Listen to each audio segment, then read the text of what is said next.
Là, ça a été le deuxième gros KO que j'ai pris. Je suis resté un peu, j'ai regardé par la fenêtre et je me dis: «Ça y est, ma vie, va prendre une autre tournure» et donc le cardiologue regarde mes examens, il me dit: «Bon, bah, effectivement, là, on va pas prendre de risque, on va t'opérer, ça a vraiment trop bougé, on peut pas rester comme ça».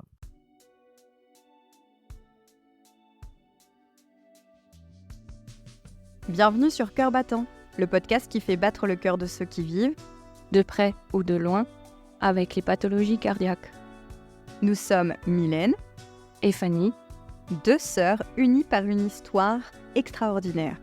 L'une a soutenu, l'autre a survécu grâce à une greffe du cœur. Dans chaque épisode, nous vous invitons à plonger dans des récits authentiques et émouvants, à rencontrer ceux qui ont traversé des épreuves et ceux qui les accompagnent, le tout éclairé par les avis précieux de professionnels de la santé. Notre mission ? Vous donner les clés pour mieux comprendre, mieux vivre et mieux accompagner les pathologies cardiaques, tout en tissant un lien de confiance entre patients, aidants et soignants. Parce qu'ensemble, nous sommes plus forts et plus résilients. Nous vous invitons à nous rejoindre pour un nouvel épisode. Installez-vous confortablement. C'est parti! Aujourd'hui, on vous emmène à la rencontre de Jérémy. Son histoire, c'est celle d'un jeune homme passionné de sport, coach, compétiteur, mais aussi opéré 2 fois à cœur ouvert. À 13 jours de vie déjà, il était sur la table d'opération. Et à 27 ans, il doit à nouveau affronter une intervention lourde, cette fois avec la pose d'une valve mécanique. Malgré les cicatrices, les contraintes, les doutes, Jérémy a choisi de transformer ses épreuves en force. Il nous parle aujourd'hui de résilience, de sport adapté, d'acceptation du corps, mais aussi de la manière dont on peut continuer à avancer, même quand le cœur impose ses propres règles. Merci Jérémy pour ta confiance et ton authenticité. On est honoré de t'avoir à notre micro. Alors on se retrouve aujourd'hui avec un nouvel invité. Et donc je ne sais pas si tu écoutes les podcasts Cœur battant, Jérémy, mais je commence toujours par demander les mêmes choses à chaque participant, c'est-à-dire de se présenter en nous donnant ton prénom, ton nom, ton âge, ce que tu fais dans la vie et en dernier, ton lien avec les pathologies cardiaques. Bon, déjà, bonjour à vous. Donc moi, Jérémy Ed, 32 ans, papa d'un petit garçon de 3 ans. Donc dans la vie, je suis coach sportif et double opéré du cœur. Donc ça, on y reviendra après. Donc voilà, donc aujourd'hui, mon métier, c'est d'aider les gens à se remettre en forme. Je fais du coaching personnalisé. Donc moi, je suis basé au Havre, en Normandie. Et puis j'aide aussi du coup les gens à distance. J'ai une petite chaîne YouTube, une petite chaîne Instagram. Et puis voilà, je développe mon activité. Alors, est-ce que tu peux un peu nous raconter ton histoire, justement avec le lien avec ta pathologie cardiaque? Est-ce que tu es né avec? Et en fin de compte, quand est-ce que tu as été diagnostiqué? Bah, moi, j'ai été diagnostiqué assez jeune parce que j'ai été diagnostiqué avant ma naissance. Donc c'est quand, ma mère était enceinte de moi, en fait, ils lui ont dit qu'il y avait un problème, il y avait un souci, en fait. Ils lui ont dit que j'étais, un bébé, pas viable, en fait, que j'allais pas survivre à la naissance et donc bah, mes parents, ils ont pris peur évidemment, ils savaient pas ce qui leur arrivait donc ils ont été sur Paris, parce qu'à la base, on n'est pas de Paris du tout. Ils ont été sur Paris parce que du coup, ma mère a accouché dans le service spécialisé dans les malformations cardiaques des nouveau-nés et effectivement, à ma naissance, les médecins avaient raison. J'avais bien cette malformation donc qu'ils avaient vue lors des examens pendant que ma mère était enceinte. Donc j'avais bien cette pathologie à ma naissance. Donc c'est une sténose aortique, hein, que j'ai, donc je pense qu'on y reviendra un peu après, mais voilà, c'est une sténose aortique, je suis né comme ça et donc après, donc je suis resté 13 jours en observation, donc je suis né, les médecins m'ont mis tout de suite dans une couveuse. Je suis resté 13 jours en observation, et puis, bah, au bout des 13 jours, le verdict est tombé. Les médecins ont dit qu'il fallait m'opérer, que je pouvais pas survivre comme ça et donc j'ai subi ma première opération à cœur ouvert quand j'avais 13 jours, en fait. Donc voilà un petit peu pour le début de mon histoire. Et est-ce que tes parents, ils t'ont un peu raconté, du coup, justement, qu'est-ce qui s'est passé, au bout de tes 13 jours? Enfin, ils t'ont raconté que tu as été opérée et comment ça s'est passé en fin de compte? Est-ce que l'opération, elle s'est bien passée? J'imagine aussi que, bah, ils avaient très, très, très peur, de perdre leur je sais pas si tu es le premier. Oui, je suis le premier. Oui, j'ai un petit frère, c'est tout. Ouais, bah, ça doit être angoissant quand même d'avoir un premier enfant, un premier du coup, en plus opération et tout ça, en tant que parent, j'imagine que ça doit être, très frustrant. Oui, oui, alors après je connais pas trop de choses de cette période parce qu'évidemment, moi, je me souviens de rien. Maintenant, oui, de ce qu'ils m'ont dit, évidemment, c'était très difficile, ils l'ont super mal vécu. En plus, ils étaient loin de tout le monde parce que, bah, ils restaient sur Paris, donc il y a certaines autres personnes de la famille ou des amis qui faisaient les allers-retours, mais pas beaucoup. Donc c'était d'autant plus difficile. Mais sinon, mis à part ça, heureusement, l'opération s'est très, très, très bien passée, hein. Apparemment, de ce qu'ils m'ont dit, j'ai été opéré à l'époque par l'un des plus grands spécialistes en France. Il faisait ça tous les jours. En fait, pour lui, c'était la routine. Donc du coup, ça s'est super bien passé et voilà, après, la vie a continué pour moi, à peu près normalement. Enfin, en tout cas, au début, voilà, ça a été très bien. Non, moi, je voulais savoir, du coup, le diagnostic qui a été posé après ta naissance, du coup, c'était la sténose aortique, qui était liée à, une malformation de ton cœur, c'est ça? Est-ce que tu peux nous expliquer en quoi ça Oui. consiste? Alors, j'ai toujours peur de me tromper quand j'explique ma pathologie parce qu'on m'avait expliqué ça il y a très longtemps. Alors j'ai toujours peur de mélanger, mais de ce que j'ai retenu, en gros, bon, sténose aortique, donc sténose, c'est pour rétrécissement. En fait, je suis né avec la valve aortique, pour faire simple, si je me trompe pas, qui laissait pas passer assez de sang, en fait, qui était trop petite. Donc en fait, j'ai une valve bicuspide et normalement, on doit avoir une valve tricuspide. C'est-à-dire la différence d'une valve tricuspide, c'est qu'il y a 3 ouvertures, il y a 3 clapets, en fait, et moi, je suis né qu'avec 2 clapets, en fait. Donc ça laissait pas passer assez de sang, donc tout simplement, ben, on je sais pas vraiment ce qu'ils ont fait pendant l'opération, mais je pense qu'ils ont dû me l'ouvrir un petit peu plus et voilà, en fait, c'est ça, l'origine de ma pathologie. OK, ouais, c'est ça et du coup, je pense que des données que moi j'ai, je sais que la bicuspidie aortique, c'est une des malformations congénitales cardiaques qui est la plus fréquente, et que ça peut effectivement entraîner, une sténose aortique plus ou moins rapidement, enfin, ça dépend de la gravité de la bicuspidie. Est-ce que alors moi je passe après sur ton enfance, peut-être que tu as déjà plus de souvenirs. Est-ce que, le fait d'avoir été opéré à cœur ouvert si tôt, dans ta vie, est-ce que ça a modifié des choses pour toi, dans ton développement, hem, dans ton rapport, je sais pas, au corps, au sport, à l'activité physique ou pas du tout? Honnêtement, avant mes 21-22 ans, ça n'a eu aucune incidence sur ma vie, mais vraiment zéro. En fait, les seules choses qui me rappelaient que j'étais un peu différent des autres, c'est, bah, bien sûr, j'ai toujours eu une cicatrice parce qu'on m'a ouvert, dès 13 jours, on m'a ouvert le au niveau du sternum. Donc voilà, j'ai toujours vu mon torse avec une cicatrice, mais qui m'a jamais dérangé, hein. En fait, là, c'est marrant parce que pour moi, c'était normal. Un torse devait avoir une cicatrice et je me rappelle, j'ai eu cette réflexion, c'est quand j'allais à la piscine ou à la plage et que je voyais le torse des autres hommes, je les regardais puis je me dis: «Il manque quelque chose». Je le trouvais vide leur torse et en fait, du coup, voilà, donc c'est la seule chose qui me le rappelait, mais ça me dérangeait pas du tout. Moi, voilà, je l'aime ma cicatrice au début, honnêtement, ça fait partie de moi et bon, j'ai toujours vu mon torse comme ça, donc il y a aucun souci. Donc ça m'a pas posé de problème. Donc la deuxième chose qui me le rappelait aussi, c'est que du coup, j'étais suivi, donc moi je vais être suivi à vie par des médecins depuis ma naissance jusque voilà, pour toujours. Donc tous les ans, en fait, je devais me rendre à l'hôpital. Donc avant, en plus, j'étais encore suivi sur Paris, donc on devait faire des allers-retours. Alors ça va, c'était très peu, hein. Donc mes parents m'ont expliqué, parce que j'ai pas de souvenir, au tout début, ils y allaient plusieurs fois par an, donc pour passer des échographies et après ça a réduit et moi, dans mes souvenirs, on n'y allait qu'une fois par an après. C'était une fois par an, on se rendait à Paris. Donc pour échographie et au bout d'un moment, on y allait 2 fois parce qu'ils m'ont rajouté une épreuve d'effort. En fait, quand je suis arrivé à l'adolescence, là, ils m'ont ajouté une épreuve d'effort. Donc voilà, c'est les 2 seules choses qui me le rappelaient. Mais sinon, mis à part ça, je me sentais tout à fait normal. J'y pensais même pas, en fait. Je n'y pensais jamais. Pour moi, j'avais aucun problème. J'avais aucun problème et il y a que quand on me posait la question, parce que des fois, on voyait ma cicatrice et on me dit: «Mais Jérémy, mais qu'est-ce que tu as?» Et moi, je répondais normalement: «Bah, je me suis fait opérer du cœur». Mais pour moi, c'était normal, en fait, c'était mon histoire et les gens me regardaient un peu bouche bée, pour eux, c'était, «Oh là là, mais excuse-moi». Puis je dis: «Bah non, mais c'est rien, enfin, c'est» moi, depuis que je suis né, on m'en parle de ça, donc pour moi, c'est la routine, quoi. Donc voilà, c'est ça, donc jusqu'à mes, voilà, jusqu'à mes 20 ans, j'y pensais pas. J'ai juste encore une question, est-ce que, bon, tu faisais tes contrôles régulièrement, sur Oui. Paris. Je sais pas si tu avais aussi du coup des contrôles, plus proches de chez toi par des médecins qui te suivaient, peut-être plutôt sur Le Havre ou non? Au début, mais après ils ont transféré, du coup, ils ont donné le dossier à un cardiologue du Havre et maintenant je vais plus sur Paris. Maintenant je suis suivi au Havre, ouais.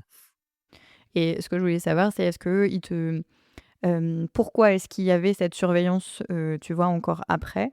Et est-ce qu'ils te disaient que ça pouvait, je sais pas moi, qu'est-ce qui pouvait, mal se passer? Ou est-ce que ouais, pourquoi il y avait ce suivi? Et s'il y avait des risques que ton cœur, bah, je sais pas, montre des signes de défaillance à nouveau? Tu savais ça ou pas? Je sais pas. Oui, je savais, ouais, on me l'a toujours dit. Enfin, depuis que j'ai l'âge de comprendre, en tout cas, on m'a expliqué, on m'a dit: «Tu pourras pas rester toute ta vie comme ça». Ce qu'on a fait, voilà, c'est un peu de la «bidouille» entre guillemets, mais on n'a pas réglé le problème. Ils m'ont dit: «Un jour, ça va évoluer, un jour, tu vas devoir te faire opérer», c'était sûr. Tout ce qu'ils savaient pas me dire, c'était à quel âge. Et moi, on m'avait plus dit: «T'inquiète, ça sera vers tes 40-50 ans en théorie». Voilà, c'était les infos que j'avais. Mais donc on me suivait pour voir, déjà effectivement voir si tout évoluait bien parce que j'ai fait toute ma croissance avec ce problème, donc moi le cœur a grandi avec moi, en fait, donc déjà c'était pour voir ça et aussi pour voir, j'imagine à quel moment j'allais devoir, resubir une nouvelle opération. C'est pour ça que j'ai été suivi toute ma vie, ouais. Du coup, en tant que jeune ado, on n'a pas un peu peur, de tout ce que les médecins justement ils nous disent, ben, il faut faire, on suit parce que, on ne sait pas, comment ça va se passer par la suite, on ne sait pas, s'il faut réopérer, et ainsi de suite. On se pose quoi en fin de compte comme question, à cet âge-là?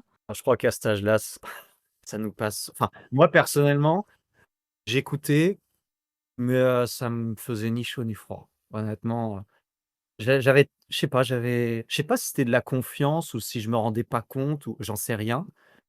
Vraiment, on m'expliquait, donc j'étais content de comprendre quand même. C'est vrai, c'est intéressant. Même petit, je trouvais ça intéressant, mais j'avais aucune peur. J'ai jamais eu peur, enfin en tout cas avant mes 20 ans, j'ai jamais eu peur de quoi que ce soit.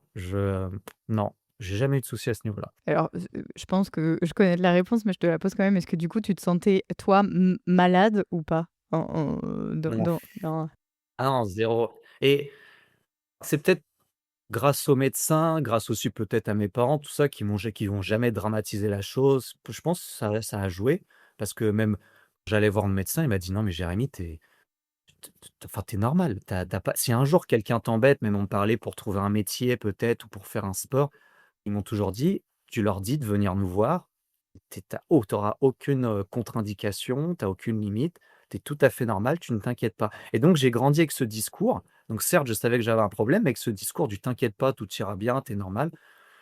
Et bah, ça a été non, j'ai eu une enfance vraiment à ce niveau-là, par rapport à ma pathologie, très, très bien, très, très heureuse. Et du coup, tu pouvais faire du sport alors, aussi?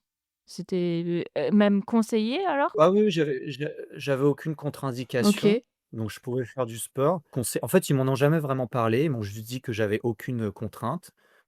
Donc conseiller, bah, maintenant que je connais, j'imagine que oui, mais ils m'ont jamais poussé, mais oui, c'était mieux que je travaille mon cœur quand même pour le renforcer. J'ai aucune, enfin, aucune indication à ce niveau-là. Je faisais tout ce que je voulais. Donc j'ai fait tous les sports que j'ai voulu, et à l'intensité que je voulais, sans limite, 0 limite. Est-ce que tu peux nous dire un petit peu les sports que tu pratiquais même en étant jeune? Et moi, ce qui m'intéresse, c'est est-ce que tu as fait du sport en compétition? Parce que du coup, il faut enfin, techniquement, notamment si on fait, par exemple, une licence dans un club ou quelque chose comme ça, souvent il y a certificat médical qui est demandé. Est-ce que ça t'a, freiné ou est-ce que c'était tout à fait possible pour toi de faire ça? Non, c'était possible. Donc moi, j'ai commencé le sport vers mes 14 ans, je crois. Avant, j'en faisais très peu, j'en faisais qu'à l'école. J'étais pas sportif avant, étonnamment. J'avais des bonnes aptitudes physiques. À l'école, j'étais très fort, enfin très fort. J'étais dans les bons, quoi.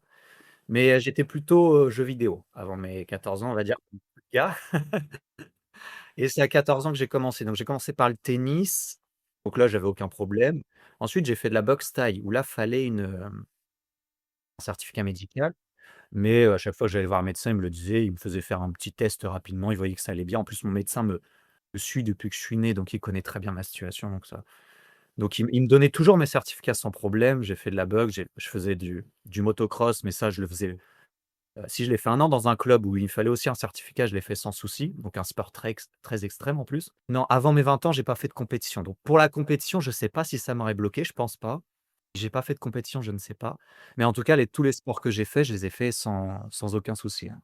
Et du coup, on arrive à la partie où je sais pas comment est-ce que tu apprends que, finalement, bah, ton cœur, il montre quelques signes de défaillance. Je sais pas, au cours de c'est au cours d'un examen, de contrôle? C'est, à quel moment de ta vie est-ce que ça arrive? La première toute petite alerte que j'ai eue, mais vraiment minime, bah, c'est bien sûr, bah, comme je vous l'ai dit, moi, tous les ans, je passais mon échographie, donc je vais à l'hôpital, je passe mon écho, encore aujourd'hui d'ailleurs. Et je me rappelle, c'était à mes 22 ans, je crois, ou 22-23. Le CrossFit venait d'arriver en France. Vraiment, il se développait, c'était en 2010, je crois. Et donc je m'y suis mis. Voilà, moi, passionné de sport, j'étais à fond, ça y est, j'étais déjà à fond dans la muscu depuis quelques années et ma salle avait ouvert des cours de CrossFit. Je me suis mis à fond pendant 1 an, j'ai fait que du CrossFit. Donc bon, maintenant tout le monde connaît le CrossFit, j'imagine, j'ai pas besoin de le présenter, mais c'est très, très, très, très violent au niveau cardio. Et durant cette année, j'ai passé mon examen et c'est la première fois de ma vie, première fois, où le médecin a dit: «Ah, ça commence un peu à bouger». Voilà, il m'a juste dit ça, donc pas du tout alarmant, rien, tout était OK, mais il m'a dit: «Ah, ça commence à bouger dans le mauvais sens». Je veux dire, ça commence à il a vu un petit quelque chose et là, alors, il avait pas du tout fait le lien, lui, entre ça et le CrossFit, mais moi, je l'ai fait. Je me suis dit: «Mince, j'espère que c'est pas à cause du CrossFit» et c'est la première fois où du coup, ma pathologie m'a fait un peu peur et du coup, après ça, j'ai arrêté le CrossFit, en fait, de moi-même, hein, mais j'ai arrêté, j'ai eu trop peur. Ouais. Parce que j'avais trop peur que à cause de ça, que je sois obligé d'arrêter, toute pratique sportive et moi, à l'époque, j'étais passionné aussi de musculation, de bodybuilding. Je voulais absolument continuer la muscu. Je me suis dit: «Bon, alors j'arrête le crossfit, je me remets à la muscu. Voilà, je vais faire muscu, course à pied et je veux pas que risquer». Donc ça, c'est la toute première re petite alerte. Bon, mais après, j'ai fait mes trucs, je suis devenu coach entre 2, sport à fond, extrême, compétition de bodybuilding, enfin, j'ai fait tout à fond, quoi. Là, je pouvais pas faire plus de sport. Alors ça m'intéresse de savoir dans cette période-là, est-ce que tu peux un peu nous décrire, du coup, t ta ton quotidien sur cette période-là? Parce que quand tu dis, «à fond» et que ça voulait dire quoi? C'est en termes de, d'heures d'entraînement ou de est-ce que tu peux nous décrire un petit peu? Et ça, c'est une période qui a beaucoup changé ma vie.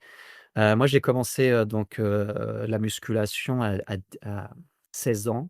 J'ai été en salle à 16 ans, parce que j'étais mal dans ma peau comme beaucoup d'adolescents. J'étais tr un gar un homme très maigre, grand. Je faisais 1,84 m, 65 kilos et je voulais en imposer un peu plus. En plus, à l'époque, je faisais encore de la boxe et je me faisais un peu, donc il me mettait avec les grands et je me faisais un peu ratatiner parce que tout le monde était plus lourd que moi et j'en avais un peu marre. Donc je me dis: «Bon, je vais m'attirer». Ah oui, une autre petite anecdote aussi que je voulais raconter, d'ailleurs j'y pense, c'est que du coup pendant je crois que c'était je dirais une bêtise, peut-être mes 13-14 ans. Donc j'ai mon corps, bah, je grandissais évidemment et il faut savoir que moi à cause de cette pathologie, vu qu'ils m'ont ouvert le sternum, un effet secondaire, c'est qu'en fait, ma cage thoracique, j'ai une malformation de la cage thoracique. Aujourd'hui, j'ai une cage thoracique qui est un peu avancée, en fait et du coup, quand un homme est pas musclé et maigre, normalement, son torse et son ventre, ça fait tout droit, quoi. Moi, non, ça faisait la cage thoracique et ça redescendait un peu. Donc en fait, j'ai toujours eu des petits pecs, en fait. Ça faisait une petite bosse et j'ai dit au médecin: «Pourquoi ça fait ça?» Donc il m'a expliqué, il m'a dit: «Bah, c'est à cause de ton opération, c'est une petite forme malformation, ta cage thoracique a gonflé». Et il m'a dit: «La seule façon de le cacher, bah, c'est de prendre des pectoraux, c'est de prendre de la masse musculaire». J'ai dit: «Bon, bah, moi qui voulais en faire pour devenir un peu plus musclé, il m'a convaincu, je vais me mettre à la musculation» et là, je m'y suis mis à fond. Alors pas que pour ça, hein, mais aussi pour moi, mais du coup, ça a favorisé mon envie. Donc je me suis mis à la musculation, donc là, ça a été, j'y allais tous les soirs pendant 2 heures, c'est simple, tous les soirs, 2 heures de muscu. Ouais, mais j'adorais ça. C'était mon plaisir, je me sentais bien, c'était mon échappatoire. À cette époque-là, j'étais à l'école, ça se passait très mal, je détestais les études. Donc j'étais en études supérieures, j'ai quand même été jusqu'en bac+3, mais je détestais ça, je me suis forcé et mon échappatoire, c'était le soir. Donc voilà, muscu à fond, j'ai pris beaucoup de masse musculaire, j'ai pris plus de 20 kilos. Je commençais vraiment à gagner confiance en moi et donc j'ai continué comme ça et donc à mes, ouais 23 ans je crois, je décide de devenir coach sportif parce que j'aime trop ce milieu. Je suis malheureux dans mon côté professionnel. Je cherchais du boulot, mais je voulais pas en trouver, en fait et je voyais les coachs à la salle qui me faisaient rêver. Donc je me dis: «Bon, je vais en faire mon métier, c'est décidé» et donc pour devenir coach, en fait, il faut passer un BPJEPS, c'est la formation officielle en France, mais pour rentrer dans le BPJEPS, il y a des tests sportifs à passer. Faut avoir un minimum de conditions physiques, sinon tu es recalé et pour ces tests, ils te demandent d'écrire si on a des pathologies, de demander une lettre du médecin et cetera et là, je l'avoue, j'ai tout caché. J'ai rien dit. J'ai pas parlé de ma pathologie parce que je savais qu'ils allaient m'embêter, mais je savais aussi que mes médecins ne m'interdisaient pas de le faire. Donc je savais que je pouvais, attention, je l'ai pas fait, mais je savais que le centre de formation allait me recaler. Je m'en doutais. Ils allaient pas prendre le risque. Enfin, en tout cas, j'avais trop peur. Peut-être pas, mais j'avais trop peur et du coup, j'ai tout caché. Je l'avoue, j'ai rien dit. Donc voilà, j'ai passé les tests comme je m'étais beaucoup entraîné, je les ai passés haut la main. J'ai fait pas je voilà, j'étais parmi les bons, parce que c'était mon rêve, je l'ai pris vraiment à cœur. Voilà, j'ai passé ma formation, donc année pour, devenir coach, donc il y a 1 an de formation. On est à moitié à l'école, à moitié en salle de sport et là, ça a été très éprouvant parce que je continuais mes entraînements personnels, mais je donnais aussi des cours collectifs. Donc les cours collectifs, bah, c'est sur une estrade, des cours très intenses devant tout le monde et clairement les formateurs nous disaient: «Écoutez, vous êtes le rôle modèle, vous devez charger plus que les adhérents et vous devez pas montrer de fatigue». Donc quand on enchaîne deux trois cours à fond et qu'il faut pas montrer sa fatigue, on n'en peut plus.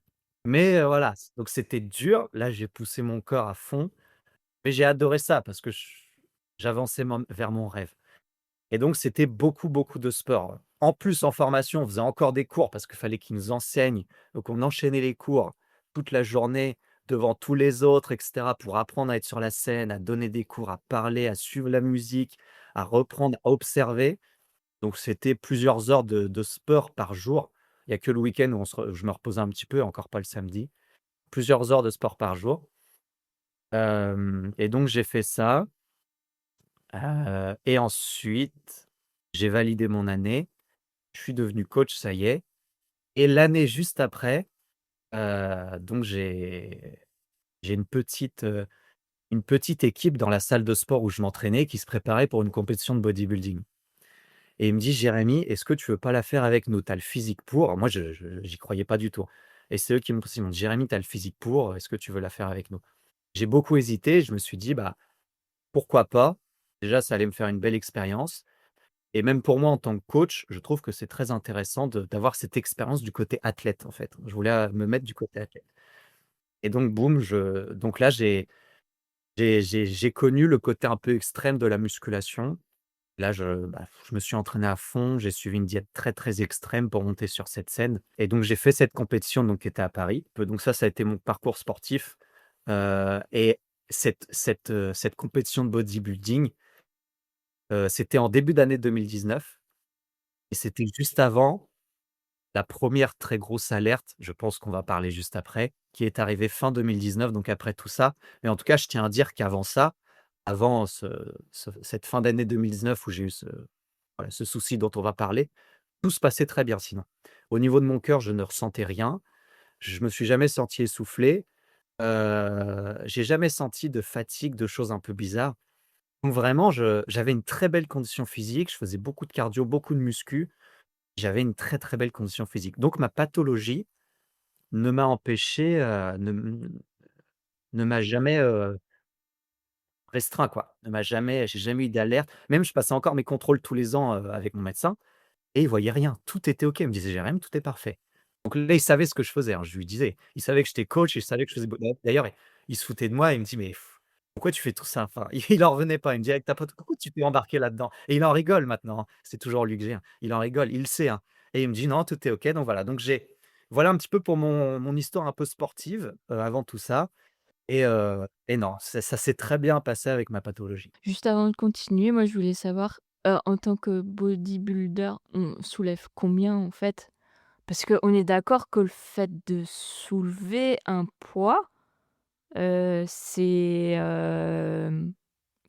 enfin c'est musculaire, mais cardio, et il faut que le cœur, il envoie tout le sang, dans les muscles. Alors ouais, alors il y a plusieurs, il y a plusieurs types d'efforts en musculation. Bon, il y a la force pure, où là, on va rester sur des séries très courtes de répétitions. C'est-à-dire qu'on va prendre une charge et le but, c'est de la soulever, allez, 1 ou 3 fois maximum, donc c'est très, très court. Donc là, on va dévelop ça demande au corps de développer beaucoup de force en très peu de temps, donc ça va le cardio ne monte pas trop. Il y a une très forte pression au niveau du cœur et le cardio ne s'emballe pas. C'est ça. C'est pour ça que c'est déconseillé. On en reparlera peut-être après, mais c'est pour ça que les médecins déconseillent.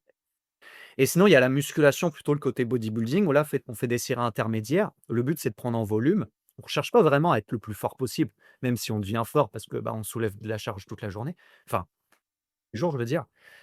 Mais le but, c'est de faire des séries un peu voilà, intermédiaires. Ça va être des efforts on va pousser pendant 30 à 40 secondes, on va avoir notre barre, donc assez lourde. Là, effectivement, suivant les exercices, le cœur peut s'emballer. Je pense notamment à des exercices comme le squat, où il faut se baisser et se relever avec une charge. On sent que le cœur, il est un peu à 200 à l'heure. Mais c'est des à-coups. Parce qu'après, on se repose avant de rentamer la deuxième série. C'est pas comme si on courait. Donc le cœur va s'emballer, il va se reposer. On va recommencer une série, il va s'emballer et on va faire que ça, en fait. Donc moi, je faisais surtout ça. Je faisais des séries comme ça. Donc mon cardio ne s'emballait jamais vraiment. En plus, moi, je faisais quand même du cardio à côté avec mes cours collectifs, donc en fait, j'avais un cœur entraîné. Quand on a un cœur entraîné, le cœur s'emballe moins vite, pardon. Donc voilà un petit peu pour expliquer. Donc moi, mon but, c'est vraiment de prendre de la masse, donc je faisais des séries, donc oui, c'était lourd quand même, que pour prendre du muscle, il faut quand même un minimum de charge, sinon on prend pas de muscle. Mais c'était pas non plus de la force athlétique où on va j'en faisais un peu aussi, mais je faisais aussi de la force, attention, je tiens à le dire, hein. Donc j'ai fait vraiment tout ce qui était extrême, moi, pour le cœur, hein. J'ai moi, si voilà, je pense que si un médecin m'écoute, il devient fou, hein. Mais à cette époque-là, j'avais pas encore, j'avais ma pathologie, mais j'ai pas eu ma deuxième opération, donc j'avais pas tout ce recul et toute cette expérience que j'ai eu après. Donc vraiment pour moi, il y avait zéro souci. Donc j'ai même fait de l'haltérophilie parce qu'en BPGEPS, donc pour la formation de devenir coach, il faut faire de l'haltérophilie, il faut des certaines charges et l'haltérophilie pour le coup là, c'est très violent pour la pression au niveau du cœur, parce que là, c'est des charges très élevées, qui stimulent beaucoup de groupes musculaires. Plus on stimule le groupe musculaire, plus le cœur doit envoyer du sang un peu partout et plus ça lui demande de l'énergie, plus il doit pomper et donc là, l'haltérophilie, c'est très violent pour le cœur et j'ai même fait ça avec des grosses charges. Donc voilà un petit peu pour expliquer les différences et tout ce que j'ai fait, durant mon parcours. Mais est-ce que c'est pas inconsciemment vouloir chercher ses limites? Ah oui, oui, oui, oui. Ah mais oui, oui, mais là tu soulèves, un point intéressant parce que oui, effectivement, bah, c'est pour ça que d'ailleurs mon état d'esprit a changé, mais ça pareil, on en parlera après, mais c'est pour ça que mon état d'esprit a changé. C'est-à-dire qu'avant tout ça, avant ma deuxième opération, en fait, bah, j'ai démarré parce que j'étais mal dans ma peau et après j'y ai pris goût et ça me donnait confiance et en fait, je suis devenu accro à cette sensation, à devenir «le plus fort» entre guillemets dans la salle et je me suis laissé emporter en fait et oui, j'ai poussé mon je voulais titiller l'extrême à chaque fois. Je voulais être toujours plus fort. En fait, on veut jamais s'arrêter. Je voulais toujours être plus fort, être plus musclé. Je voulais qu'on me regarde. Je voulais qu'on se dise: «Waouh, le mec, il en impose, il est fort». Je voulais qu'on se dise ça de moi, en fait. Je voulais peut-être cacher une certaine fragilité parce qu'en fait, moi, je manquais de confiance en moi aussi, hein. Je pense que je voulais cacher cette fragilité par ma masse musculaire, par mes performances. Je voulais qu'on parle de moi non pas comme de quelqu'un de faible, mais comme de quelqu'un: «Ouais, Jérém, il est fort, il est athlétique» et j'ai réussi, hein, en soi, hein. Parce que quand j'ai changé complètement mon image grâce à ça. Avant, on parlait de moi quand j'étais jeune adolescent comme d'un mec plutôt maigre, un peu timide et après on parlait de moi comme du gars sportif qui est fort, «Ouais, il a une super condition physique, ouais, il a un super physique». Voilà, c'est ça qu'on disait de moi et je suis devenu accro à ça et je suis devenu accro à tous ces extrêmes, en fait. Tout à fait, ouais. Quand, tu as cette, tu nous parlais tout à l'heure de la première petite alerte où le médecin, aimait que: «Oh, ça commence à bouger». Tu en étais où là dans ton parcours, sportif à ce stade-là? Alors là, j'étais pas encore coach, j'avais, 3-4 ans de muscu derrière moi, donc je commençais déjà à avoir un niveau sympathique, on va dire et bah, c'est là où du coup j'ai commencé le crossfit, tranquillement, mais voilà, c'est tout. J'en étais là, quoi. Et sur les contrôles qui suivent les années, ben, où tu développes vraiment, du coup, toute, cet, attrait pour, le sport à très haute dose, est-ce que lors des contrôles, ils émettent quand même que ça rebouge à nouveau ou non? Non, après il y a Rien, plus de rien, signaux. OK, rien du tout. OK, Ah, il me disait toujours, «Bah, c'est OK». OK. Voilà, c'est OK, tout est OK. Et bien, du coup, si tu veux nous parler de ton année 2019, on t'écoute. 2019, donc ça a été l'année, du changement, donc c'était en l'été 2019. Tous mes contrôles, je les passe en été et là, donc je passe mon échographie et des échographies, bah, j'en passe depuis que je suis né. Je sais comment ça se passe parfaitement, je pourrais y aller les yeux fermés et me positionner parfaitement. Sauf que ce jour-là, donc il fait mon échographie et je remarque qu'elle dure assez longtemps, enfin plus longtemps que d'habitude. Je la trouve interminable, vraiment interminable. Je me dis: «Mais qu'est-ce qu'il fait?» Enfin et il s'arrête et il me dit: «Jérém, va falloir faire des examens complémentaires». Heu, il a vu quelque chose. Il m'a dit: «Il faut que tu fasses des examens complémentaires». J'ai dit: «Ouh là, ça me plaît pas, ça me plaît pas du tout». Donc je passe toute la fin d'année 2019 à faire, tous les scanners possibles, IRM, enfin j'en ai fait je ne sais combien. Je connais tous les types de scanners maintenant et donc en décembre 2019, après le énième, scanner, le médecin me dit, «Bon bah», alors je sais plus comment il m'a dit ça exactement, mais il m'a dit: Va falloir t'opérer, ça va pas, en fait c'est trop dilaté, ton artère, l'aorte est trop dilatée». Je crois que c'est je sais plus si c'est l'artère ou l'aorte, j'ai peur de dire une bêtise, mais bref, la dilatation est trop grande.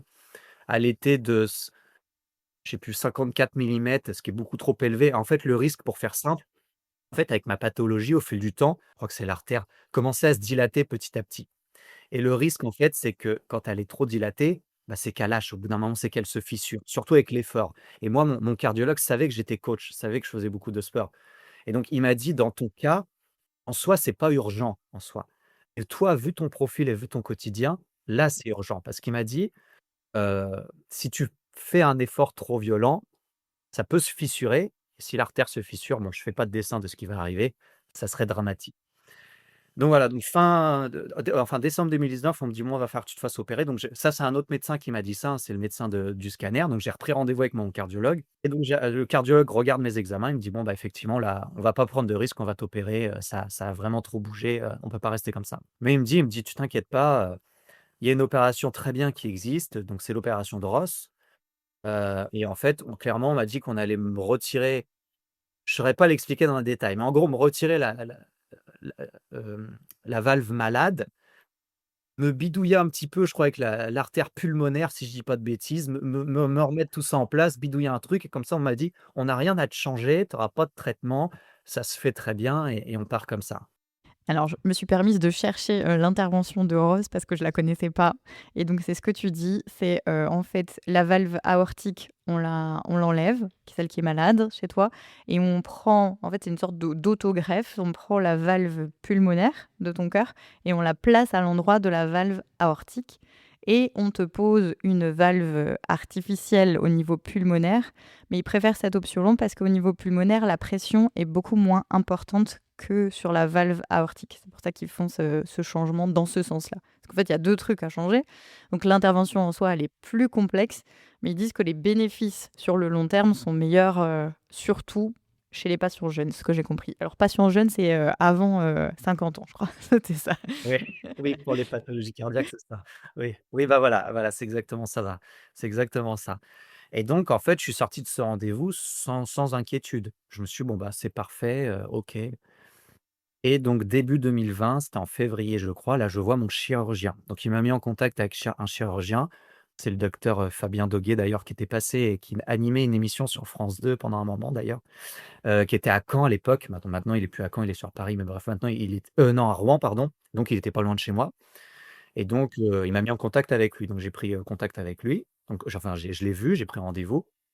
Il a observé mon dossier. Bon, il m'a dit effectivement, donc il m'a tout réexpliqué. Il m'a dit: «Effectivement, là, ton problème est assez grave, on ne peut pas rester comme ça. Sauf qu'en voyant mon dossier, il m'a dit: «L'opération de Ross ne sera pas possible pour toi». Là, je me suis inquiété, là, j'ai commencé à vraiment m'inquiéter, je ne vais pas le cacher. Donc j'ai dit: «Bon, bah, quelles sont les possibilités?» Il m'a dit: «Tu as 2 possibilités. Soit on te met une valve mécanique». Donc clairement, on me retire la valve malade et on me met une valve mécanique. Ça veut dire qu'en théorie, il y a une espérance de vie, enfin à vie quoi, elle tient à vie la valve, en théorie, hein. Il m'a dit que rien n'était sûr avec les pathologies cardiaques, bien sûr.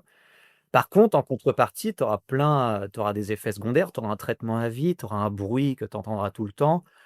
voilà, il faudra que tu sois surveillé. Bon, ça, c'est la grosse contrainte. Ça m'emballait pas d'avoir un traitement à vie personnellement, ça m'emballait.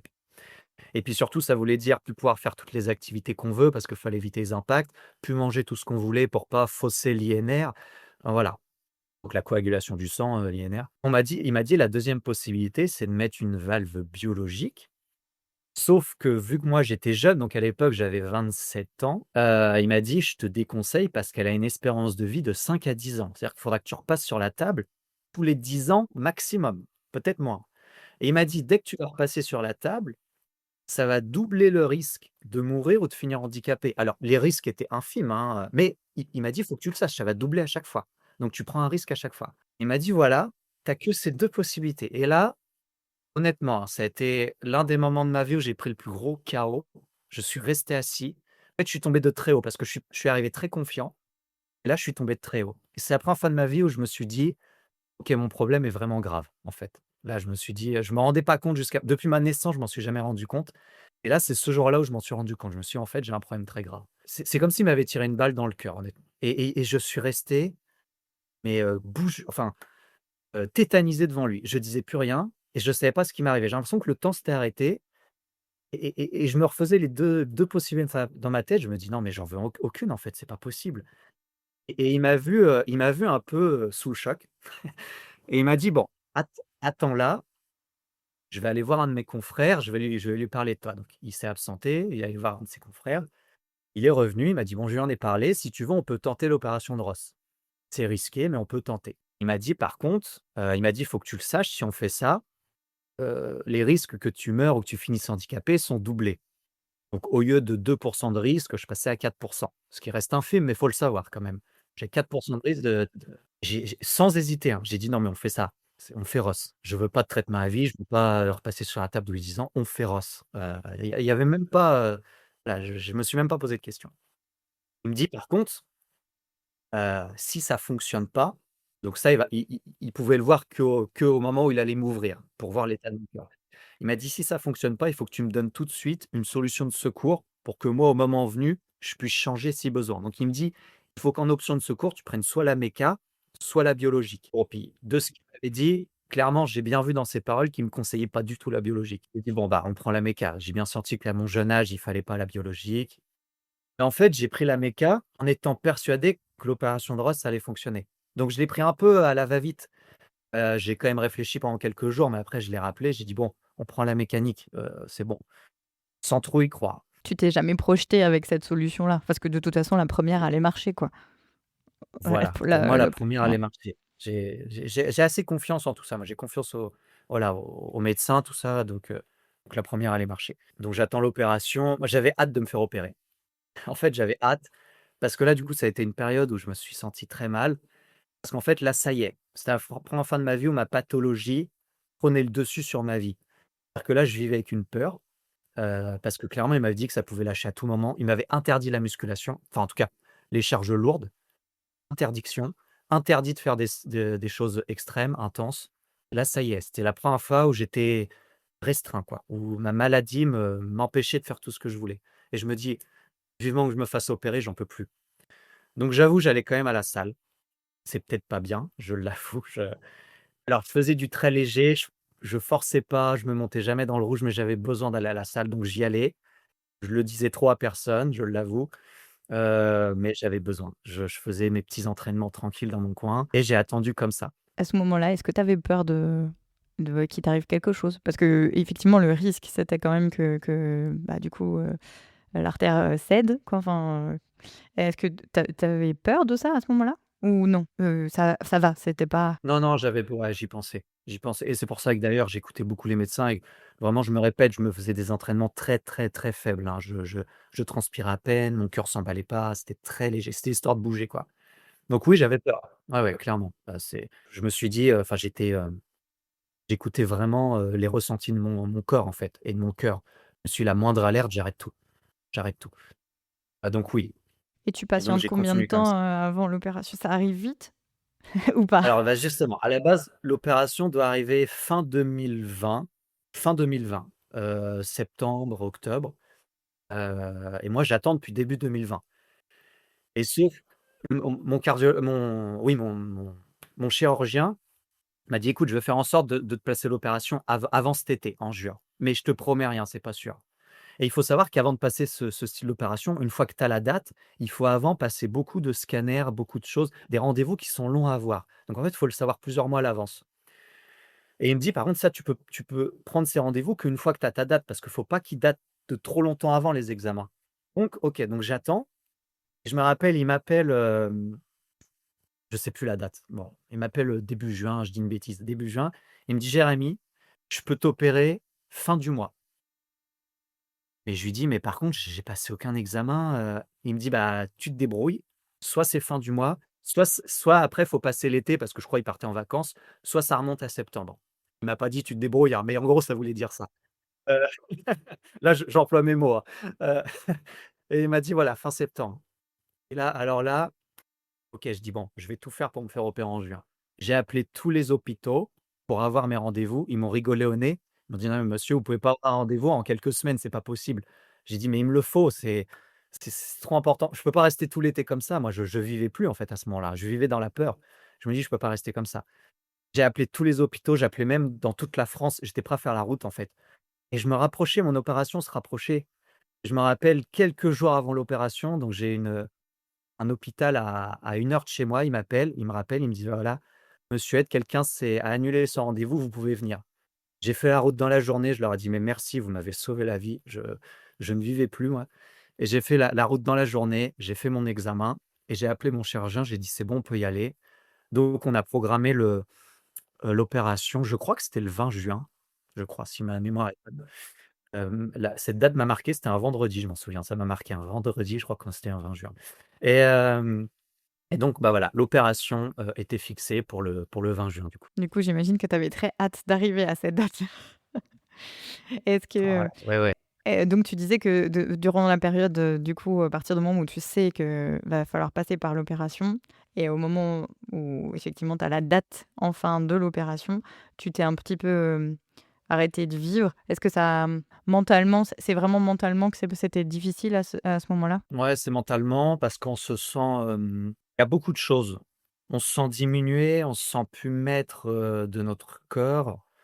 Ça m'a vraiment mis, je pense qu'en fait, puis je sais pas, ça m'a tout mis dans la «tronche» entre guillemets tout d'un coup, quoi. Je me suis tout pris, dedans, alors que j'étais très confiant jusqu'à maintenant. On m'a toujours rassuré. J'y pensais pas, j'ai réussi à faire abstraction de tout ça, et là, d'un coup, c'était comme si la vie me disait: «Tiens», puis il faut savoir une chose, c'est qu'à ce moment-là, dans ma vie, tout se passait très bien. Je suis voilà, je manquais de confiance en moi, j'étais perdu dans mes études, j'avais beaucoup de choses et j'ai réussi à rattraper tout ça. Mon activité se portait très bien, physiquement, j'étais vraiment très bien, mes performances étaient au top. Je venais de ma compétition de bodybuilding, je venais de faire 4e des demi-finales France, j'ai fait une très belle place. Voilà, j'étais en couple, j'étais très heureux, on venait de prendre notre appartement. Vraiment, ma vie était au top à ce moment-là, et là, c'est arrivé là, et c'est comme si tout s'était effondré d'un coup. Tout mon envie d'avancer, mon envie de me lever, j'étais heureux, et là, c'est comme si tout s'était effondré. C'est pour ça, il y a aussi ma vie qui a joué un petit peu sur mon état. C'est que, ouais, j'ai l'impression que, voilà, bah, comme je dis, comme si tout s'était effondré d'un coup. C'est un peu comme ça que je l'ai pris, ouais. Tu étais en colère? Enfin, je sais pas, je pense que je sais pas, on se dit: «Quoi? Pourquoi ça m'arrive? Enfin, pourquoi maintenant?» C'était pas, enfin, tu disais tout à l'heure que c'était censé arriver beaucoup plus tardivement que à ce moment-là. Oui, alors j'étais pas en colère, j'étais pas triste. J'évite de me dire, des phrases du style, «Pourquoi moi? Pourquoi la vie est si dure?» Tout le monde a ses problèmes, et des problèmes bien plus graves que moi. J'ai rien à Voilà, il y a des cancers qui sont bien pires, il y a des choses bien pires. Donc j'évite d'avoir ce genre de phrases envers moi. Par contre, c'est vrai que je me suis dit la phrase: «Pourquoi maintenant? Ça tombe très mal». J'étais en train de tout construire dans ma vie. Toute ma vie était en construction, dans le bon sens. C'est vrai que je me suis dit cette phrase, je me suis dit: «Mince quoi, pourquoi?» Et c'est la seule petite phrase que j'ai eue. Mais voilà, après je me suis dit: «Bah, c'est comme ça, je vais faire avec, je vais combattre», et puis voilà, c'est ce que je me suis dit, quoi. Et est-ce que du coup, tu peux nous raconter du coup, ce 20 juin, est-ce que l'opération, comment elle se passe? Est-ce que tu peux aussi nous dire quel type bon, tu nous as expliqué ce que c'était l'opération de Rost, mais pour ceux qui connaissent pas, Est-ce qu'il faut rester longtemps à l'hôpital? Est-ce qu'on doit ouvrir encore une fois le sternum ou pas? Voilà. Donc effectivement, donc j'étais parti pour l'opération de Ross. Donc pour cette opération, on arrive à l'hôpital, donc on arrive une journée avant à l'hôpital. Ils nous préparent, ils nous expliquent. Donc moi, c'était pendant la crise du covid en plus, donc j'ai dû passer les tests anti-covid parce que si j'avais le covid, on aurait dû reculer bien sûr. Et là, je vis mes premiers moments un petit peu, gênants.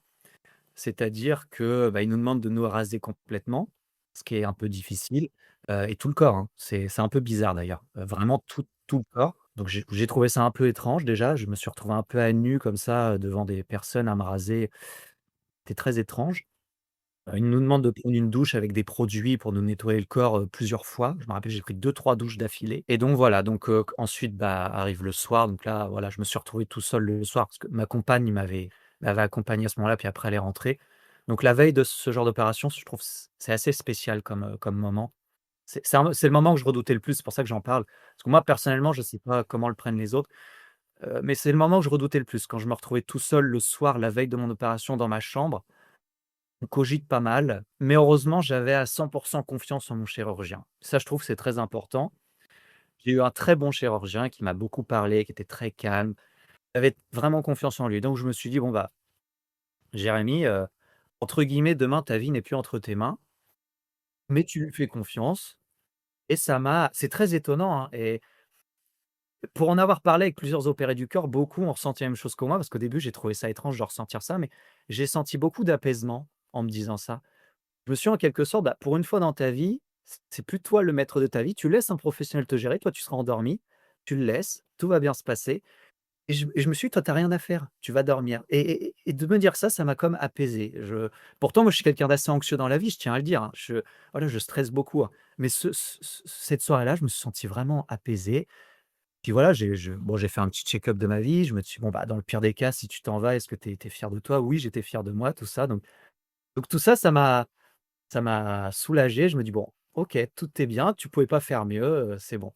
Et donc je me suis très bien endormi. Normalement, ils m'ont expliqué dans certains cas, pour les personnes très stressées, ils donnent des cachets pour calmer la personne.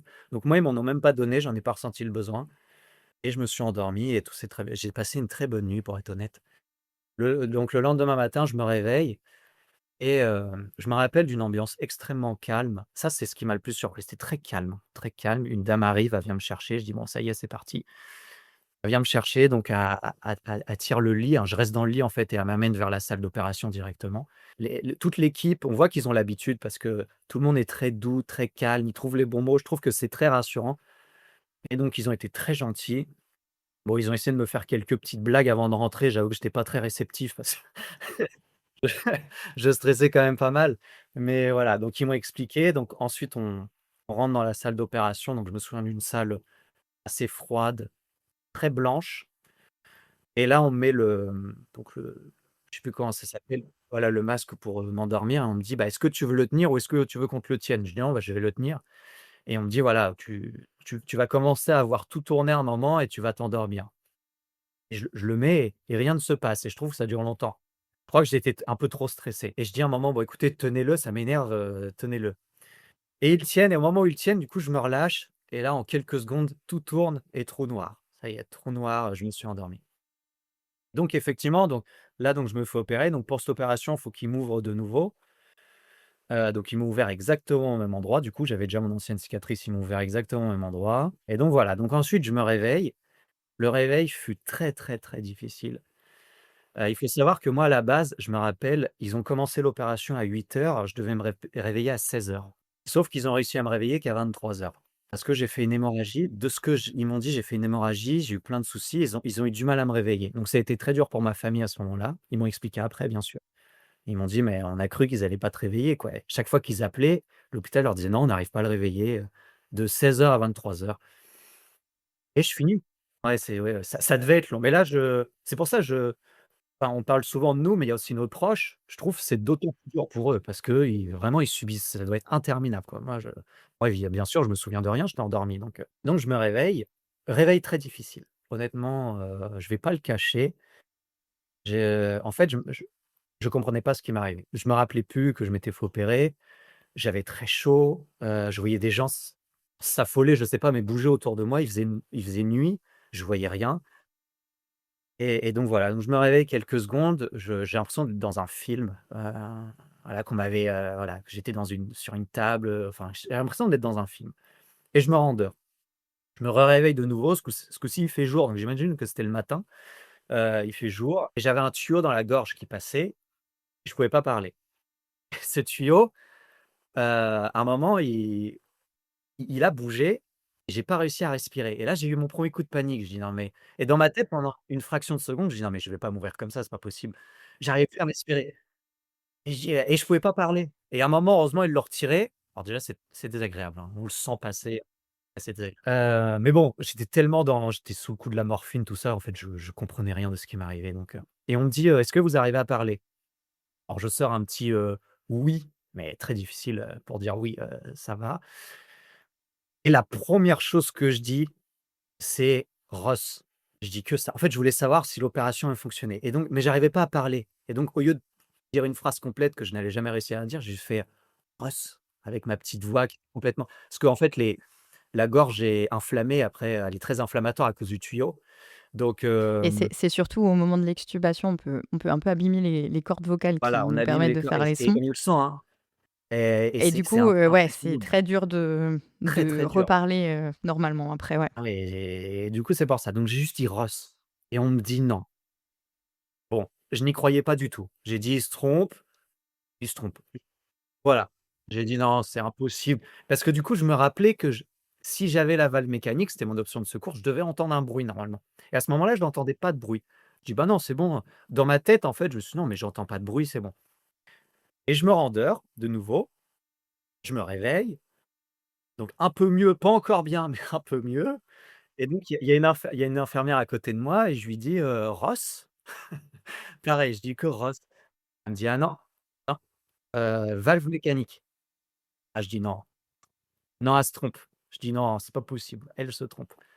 En fait, je voulais pas y croire, vraiment et c'était plus fort que moi. Je ne voulais pas les croire. Je dis: «Non, elle se trompe» et donc il faut savoir que l'effet de la morphine, les 2 effets secondaires et moi je les ai eus, c'est qu'on a moi ça me donnait très mal à la tête, j'avais des nausées et j'avais la vision qui était un peu troublée aussi. J'arrivais pas à regarder la télé, par exemple. J'avais la vision qui était un peu troublée. Mais bon, j'ai quand même pris mon téléphone pour voir mes messages. Alors j'avais une quantité de messages monstres, dont le message de ma compagne, qui m'a laissé un pavé comme ça et qui m'a dit du genre, alors j'ai plus le message en tête, mais: «Ne t'inquiète pas, même si tu as la valve mécanique, ça va aller» et là, c'est elle qui m'a fait comprendre: «OK, j'ai vraiment la méca, en fait». Donc ils avaient dû être prévenus, bien sûr, par téléphone et ensuite je regarde le tableau devant moi et je vois Monsieur Ed, Bental Mécanique. Donc moi, c'est le nom de ma valve, Bental Mécanique et c'est là où je dis: «Bon, OK, j'ai la méca». Là, ça a été le deuxième gros KO que j'ai pris. Je suis resté un peu j'ai regardé par la fenêtre et je me dis: «Ça y est, ma vie, va prendre une autre tournure». Parce que ça y est, je savais que ça allait être traitement à vie, des effets secondaires, le suivi et là, ça a été un choc. Parce que moi, je croyais tellement en la rose que ça a été un vrai choc et donc voilà, donc là, j'ai été, ce moment fut le deuxième moment extrêmement difficile. Donc ça a été, l'un des moments très difficiles de la réanimation. Donc je suis resté 3 jours en réanimation, moi. Ça, je trouve que c'est la période la plus difficile, dans ton hospitalisation, je trouve la réanimation. Alors tout le monde ne le vit pas de la même façon. Pour avoir parlé à beaucoup d'opérés du cœur, il y en a qui s'en souviennent à peine. Il y en a qui, je crois, qui sont tellement shootés qu'ils s'en souviennent à peine. Il y en a qui le vivent, ça va. Moi, je l'ai assez mal vécu, je vais pas le cacher. Parce que là, bah, on est très diminué, j'avais extrêmement mal. Je pouvais pas bouger la tête. Je devais boire avec une paille parce que je pouvais même pas faire ça avec la tête. Donc en fait, je mettais la paille vers moi, j'étais allongé et je buvais. Je pouvais pas manger, j'avais pas faim de toute façon. En fait, ce qui était dur, c'est pas tant la douleur, c'est pas, c'est la douleur, on s'habitue. Ce qui était dur, c'est de me sentir C'est la douleur au niveau du coup de la cicatrice ou en la dessous? Enfin, cicatrice. Du coup, ouais.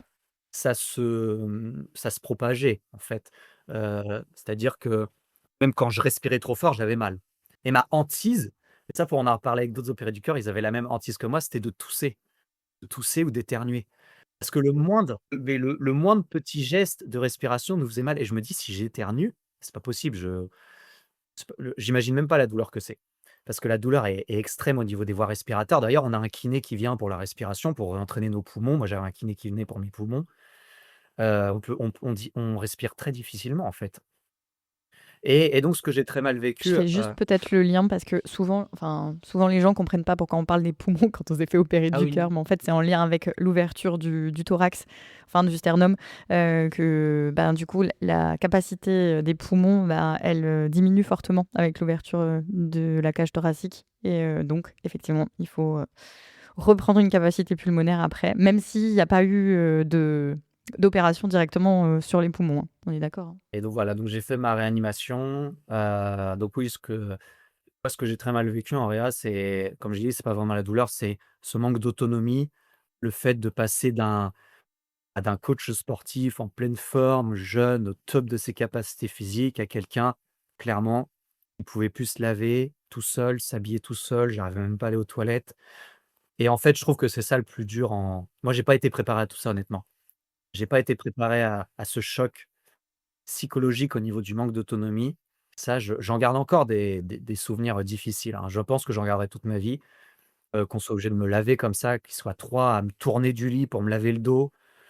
Je pouvais pas aller aux toilettes. Alors on a une sonde, bien sûr, pour uriner, mais je pouvais pas aller aux toilettes. Heureusement, un autre effet secondaire de la morphine, ça je le savais pas, c'est que ça nous, coupe un peu l'envie d'aller aux toilettes. Je savais pas et c'est vrai que pendant 3 jours, du coup, j'avais très peu envie. Et heureusement parce que je pouvais pas me lever et ça, je trouve, c'est le plus difficile à vivre. Donc je suis resté 3 jours en réanimation et au bout des 3 jours, où j'ai pu sortir, ça a été une délivrance à ce moment-là. Pourtant, c'était pas grand-chose, hein, mais de sortir de l'arrêt, quand ils m'ont dit ça, j'étais le plus heureux et c'est là où on se rend compte un petit peu. C'est pour ça que ce type d'opération, je trouve que ça nous remet vraiment les pieds sur terre et ça nous rappelle la chance qu'on a quand on vit normalement, en fait. Juste vivre normalement, hein, tout faire tout seul, se promener, moi, à ce moment-là, de la réa, mon rêve, c'était d'aller aux toilettes tout seul quand même, hein. C'est-à-dire que j'en avais marre qu'on soit obligé de me lever. Je me suis dit: «C'est fou de rêver de ça, d'avoir cette envie», alors qu'avant, en temps normal, on n'y pense même pas de la chance qu'on a d'être en bonne santé et là, ça nous remet vraiment les pieds sur terre et je trouve que ça, par contre, c'est super puissant ça. C'est super puissant et du coup, en sortant de la réa, donc ils m'ont débranché de partout. Non, non, pas drôle d'ailleurs quand ils débranchent, hein, ça aussi pour ça, je vais pas rentrer dans les détails, mais c'est vraiment pas facile comme moment, je trouve. Voilà, ça, c'est les moments les petits un peu délicats.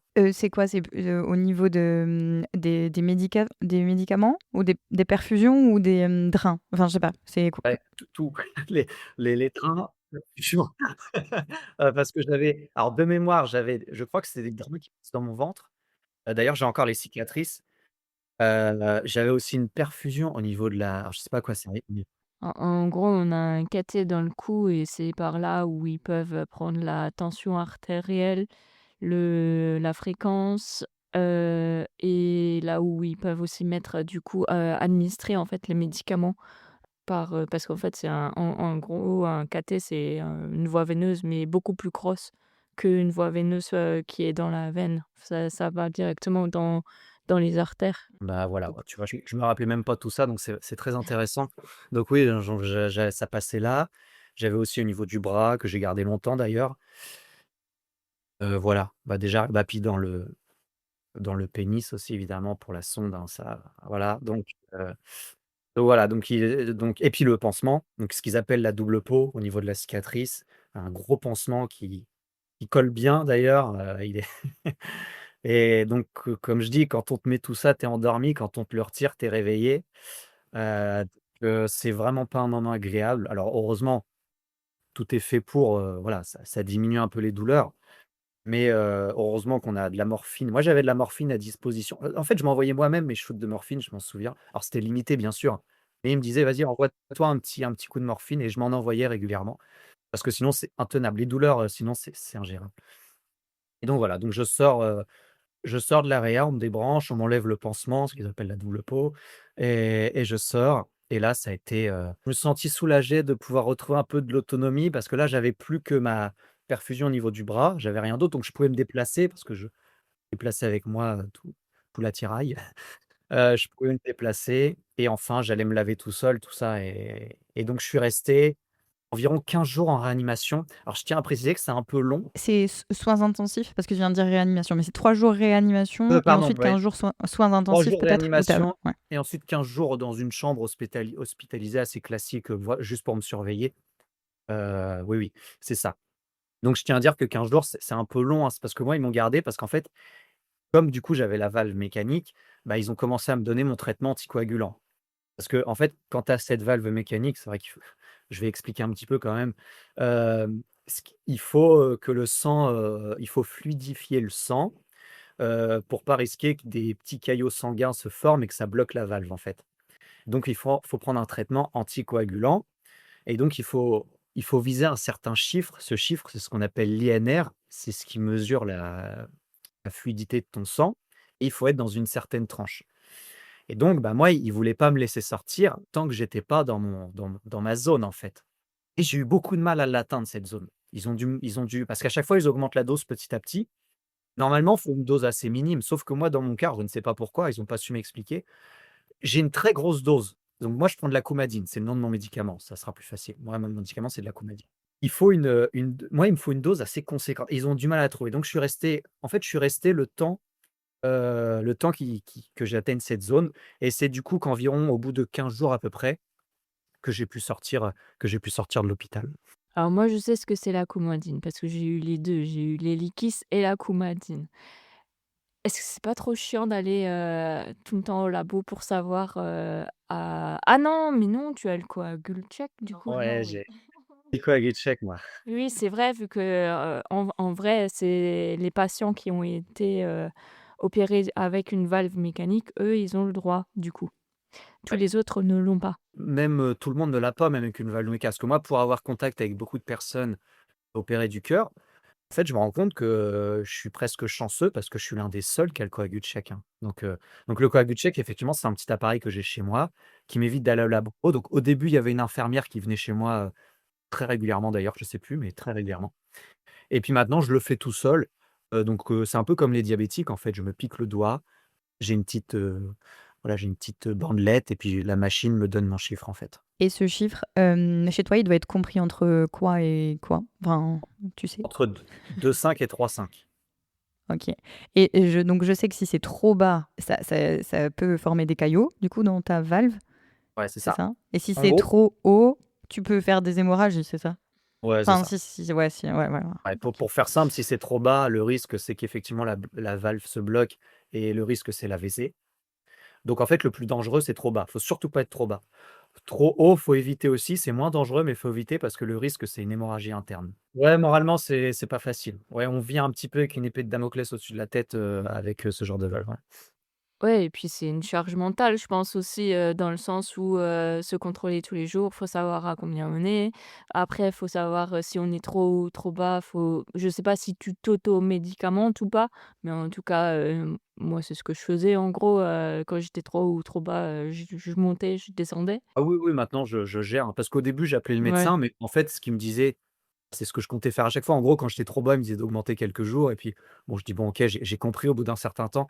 Maintenant, je le fais tout seul et ça se passe, ouais, ça se passe, plutôt bien. Et du coup, après ces 15 jours, du coup, en soins intensifs où enfin, tu découvres un petit peu les joies de vivre avec une valve mécanique, ouais, qu'est-ce que tu en dis? Voilà, comment tu l'acceptes au final? Parce que bon, tu as pas le choix, hein, elle est là. Non, non, j'ai pas le choix.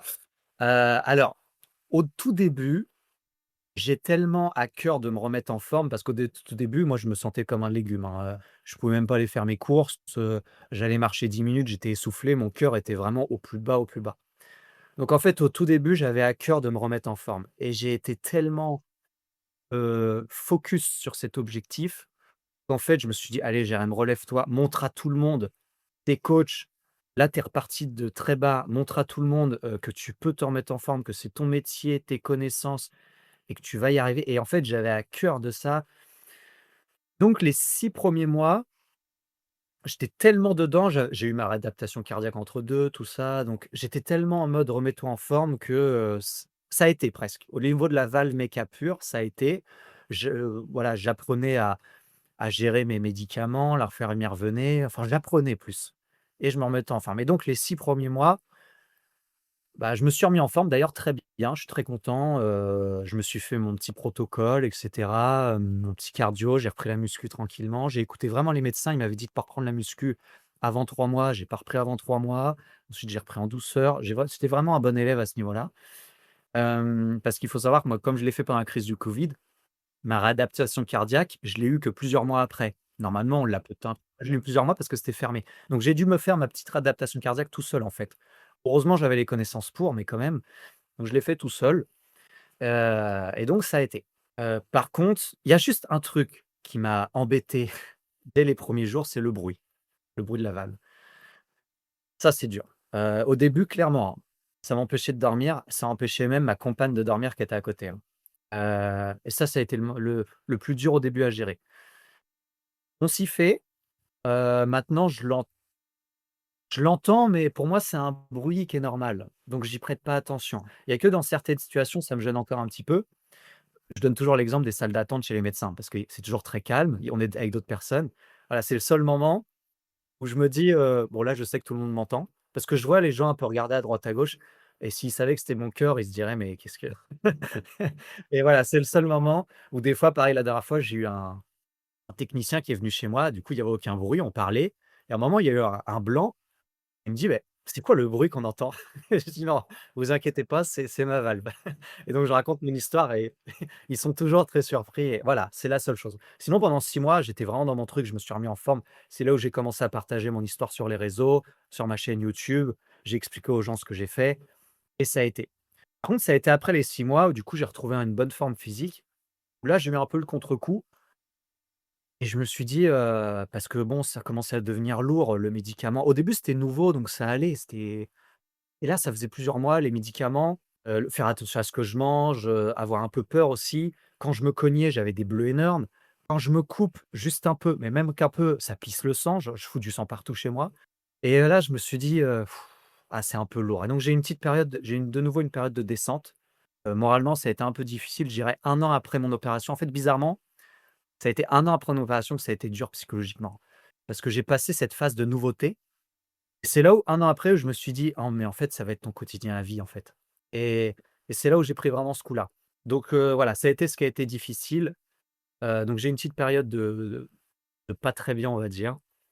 Mais aujourd'hui, bon, je m'y fais. Il y a toujours des moments un peu difficiles, mais bon, je m'y fais. J'essaye de voir le positif et voilà un petit peu pour expliquer, comment j'ai vécu l'après, on va dire, l'après-opération, quoi. Et du coup, ben, moi, durant cette période-là, est-ce que tu t'arrêtes de travailler? Est-ce que tu continues de travailler? Comment est-ce que tu reprends, du coup, ton métier de coaching? Est-ce que ça change quelque chose? Parce que toi, enfin, tu viens de nous dire que quand même tu prends plusieurs prises de conscience, donc tu changes aussi, intérieurement. Est-ce que ça se ressent dans ta manière de vouloir, aborder, aussi ton rapport au corps, au sport et du coup, ta vie professionnelle? Ouais, ouais, à 100 ouais. Alors déjà pour la petite anecdote, avant de me faire opérer, parce que, bah, moi j'ai des clients en présentiel, en fait. J'avais des coachings, j'allais chez les gens où on se donnait rendez-vous. Bon bref, je fais du coaching personnalisé. Je travaillais déjà plus trop en salle de sport, hein. Je suis à mon compte, je suis auto-entrepreneur, en fait, hein, donc j'ai mon activité à moi et je me rappelle avant l'opération, je disais à tout le monde: «Bon, je vais devoir me faire opérer». D'ailleurs, tout le monde tombait des nues parce qu'ils me disent: «Mais qu'est-ce qu'il me raconte?» ch Voilà, pour moi, j'en parlais tellement normalement que personne ne comprenait, hein. Il y en a même qui m'ont pas vraiment pris au sérieux au début, en fait et je leur disais: «Vous inquiétez pas, je serai absent 2 3 semaines, ça ira». Vraiment, j'étais très confiant. Sauf que, bah, après j'ai été absent, 2 mois, en fait et donc clairement, j'ai arrêté de travailler pendant 2 mois et alors je me répète, c'était pendant la crise du covid, donc j'ai bénéficié heureusement des aides. À ce moment-là, ils donnaient des aides pour les auto-entrepreneurs parce qu'ils savaient que les activités étaient à l'arrêt et «heureusement» entre guillemets, bah, du coup, j'ai profité de ces aides parce que sinon mon salaire était quasiment de 0. Parce que, bah, en tant qu'auto-entrepreneur, sinon on n'a pas trop d'aide, hein, on a rien nous, hein. Donc voilà, j'avais plus de clients, j'ai tout mis en stand-by, je travaillais plus. Clairement, j'avais pas la force, hein. J'avais pas la force de tenir un coaching, c'était impossible, impossible. Je me rappelle, je faisais des petites stories sur Insta et j'étais même essoufflé en parlant, je m'en souviens.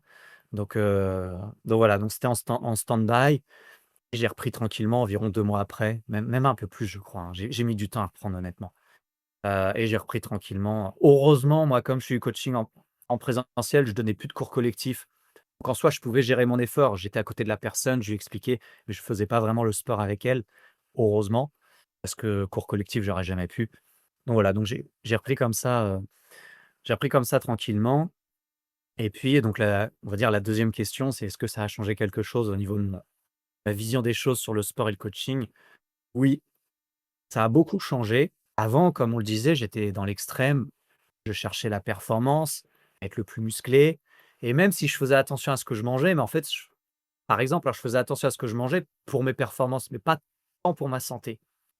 En fait, ma santé était derrière mes performances et après mon opération, clairement, j'ai inversé les rôles. Aujourd'hui, je suis beaucoup moins musclé et cetera, je suis moins fort, mais je m'en fiche, en fait, parce qu'aujourd'hui, je veux être en bonne santé, je veux vieillir en forme et je pense que ça m'a fait mûrir très vite. Je pense que j'aurais eu cette réflexion plus tard, en temps normal, mais là, ça m'a fait mûrir extrêmement vite et du coup, ça a beaucoup changé dans un premier temps, moi, ma relation avec mes entraînements et ma remise en forme. C'est-à-dire qu'aujourd'hui, j'ai un entraînement beaucoup plus équilibré. Oui, je cherche toujours à être musclé. Oui, je cherche toujours à avoir des bonnes aptitudes physiques. Oui, ça, je vais pas le cacher. C'est mon plaisir. Mais je cherche plus à être le plus musclé, je me compare plus aux autres. Enfin, j'essaye du moins. Je cherche plus à faire des choses, voilà, à être le plus fort de la salle. Ça, c'est terminé. Heu et donc, je suis presque content d'avoir eu ce déclic parce que je sais que c'est bon pour ma santé. Je pense que ce problème au cœur m'a permis d'avoir un déclic pour le bien de ma santé bien plus tôt. Je pense que c'est presque un mal pour un bien, ce que j'ai eu et donc en contrepartie, ça se ressent aussi pour mes coachings. Du coup, j'ai pas la même façon de coacher, parce que du coup, avec cette expérience, je me suis beaucoup formé sur le côté, gestion des émotions, parce que j'ai voulu apprendre à gérer mes émotions. J'ai fait quelques séances de psy aussi. Je me suis dit: «Bon, bah, à toi de te faire accompagner, c'est OK». J'ai vu une psy après l'opération parce que je me suis dit qu'il fallait, que ça pouvait que m'apporter. Ça m'a aidé. Je ne l'ai pas vu très longtemps honnêtement, mais elle m'a permis de comprendre des choses, de relativiser. Parce qu'en fait, on ne se rend pas compte, mais quelque temps après, j'avais encore du mal à parler de mon opération, à tout remonter. Voilà, les émotions remontaient encore beaucoup. Donc c'est un peu grâce à elle que je peux en parler aujourd'hui assez ouvertement et tout ça, ça m'a aidé. Donc en fait, ça m'a fait aussi grandir à ce niveau-là. Je trouve ça a ouvert un petit peu mon coaching, la façon d'accompagner les gens parce que, bah, 2 choses. Déjà, je sais ce que c'est que d'être au plus bas parce qu'en soi, moi, depuis mes 16 ans, je suis en forme et des fois, quand on est toujours en forme, on a du mal à se remettre à la place de quelqu'un qui démarre de 0, le pauvre.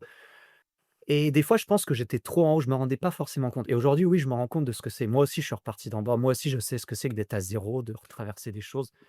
Donc déjà, niveau, empathie, bah, c'est beaucoup plus puissant.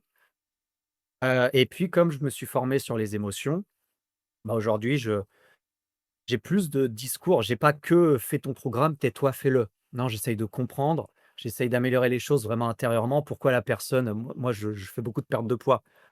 Pourquoi tu craques sur cet aliment? Pourquoi tu vas abandonner? Pourquoi Et je trouve que, en fait, d'un coup, je suis passé d'un coach débutant, parce que j'avais pas tant d'années de coaching que ça avant, à un coach vraiment, plus mûr, plus expert. Vraiment, je trouve que d'un coup, ça m'a fait passer de l'autre côté. Donc, pour mon côté professionnel, je trouve que ça a été extrêmement puissant.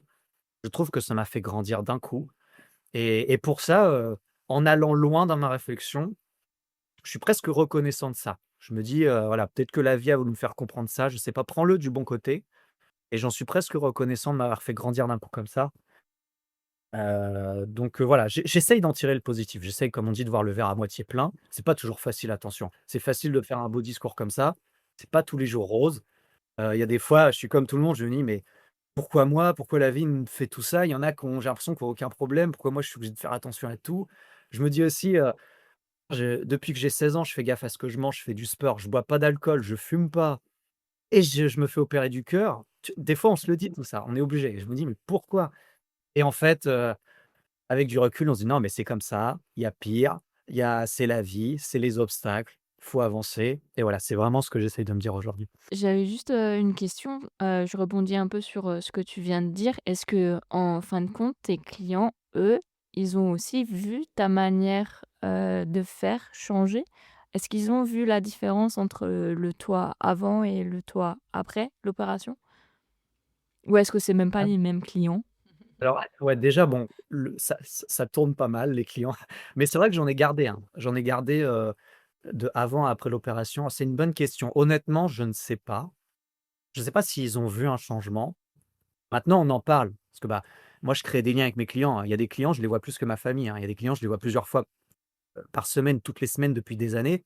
Autant dire qu'on crée des liens, donc on parle beaucoup. Donc moi, je leur dis tout ce que je ressens, je leur dis, voilà, ce que j'ai traversé.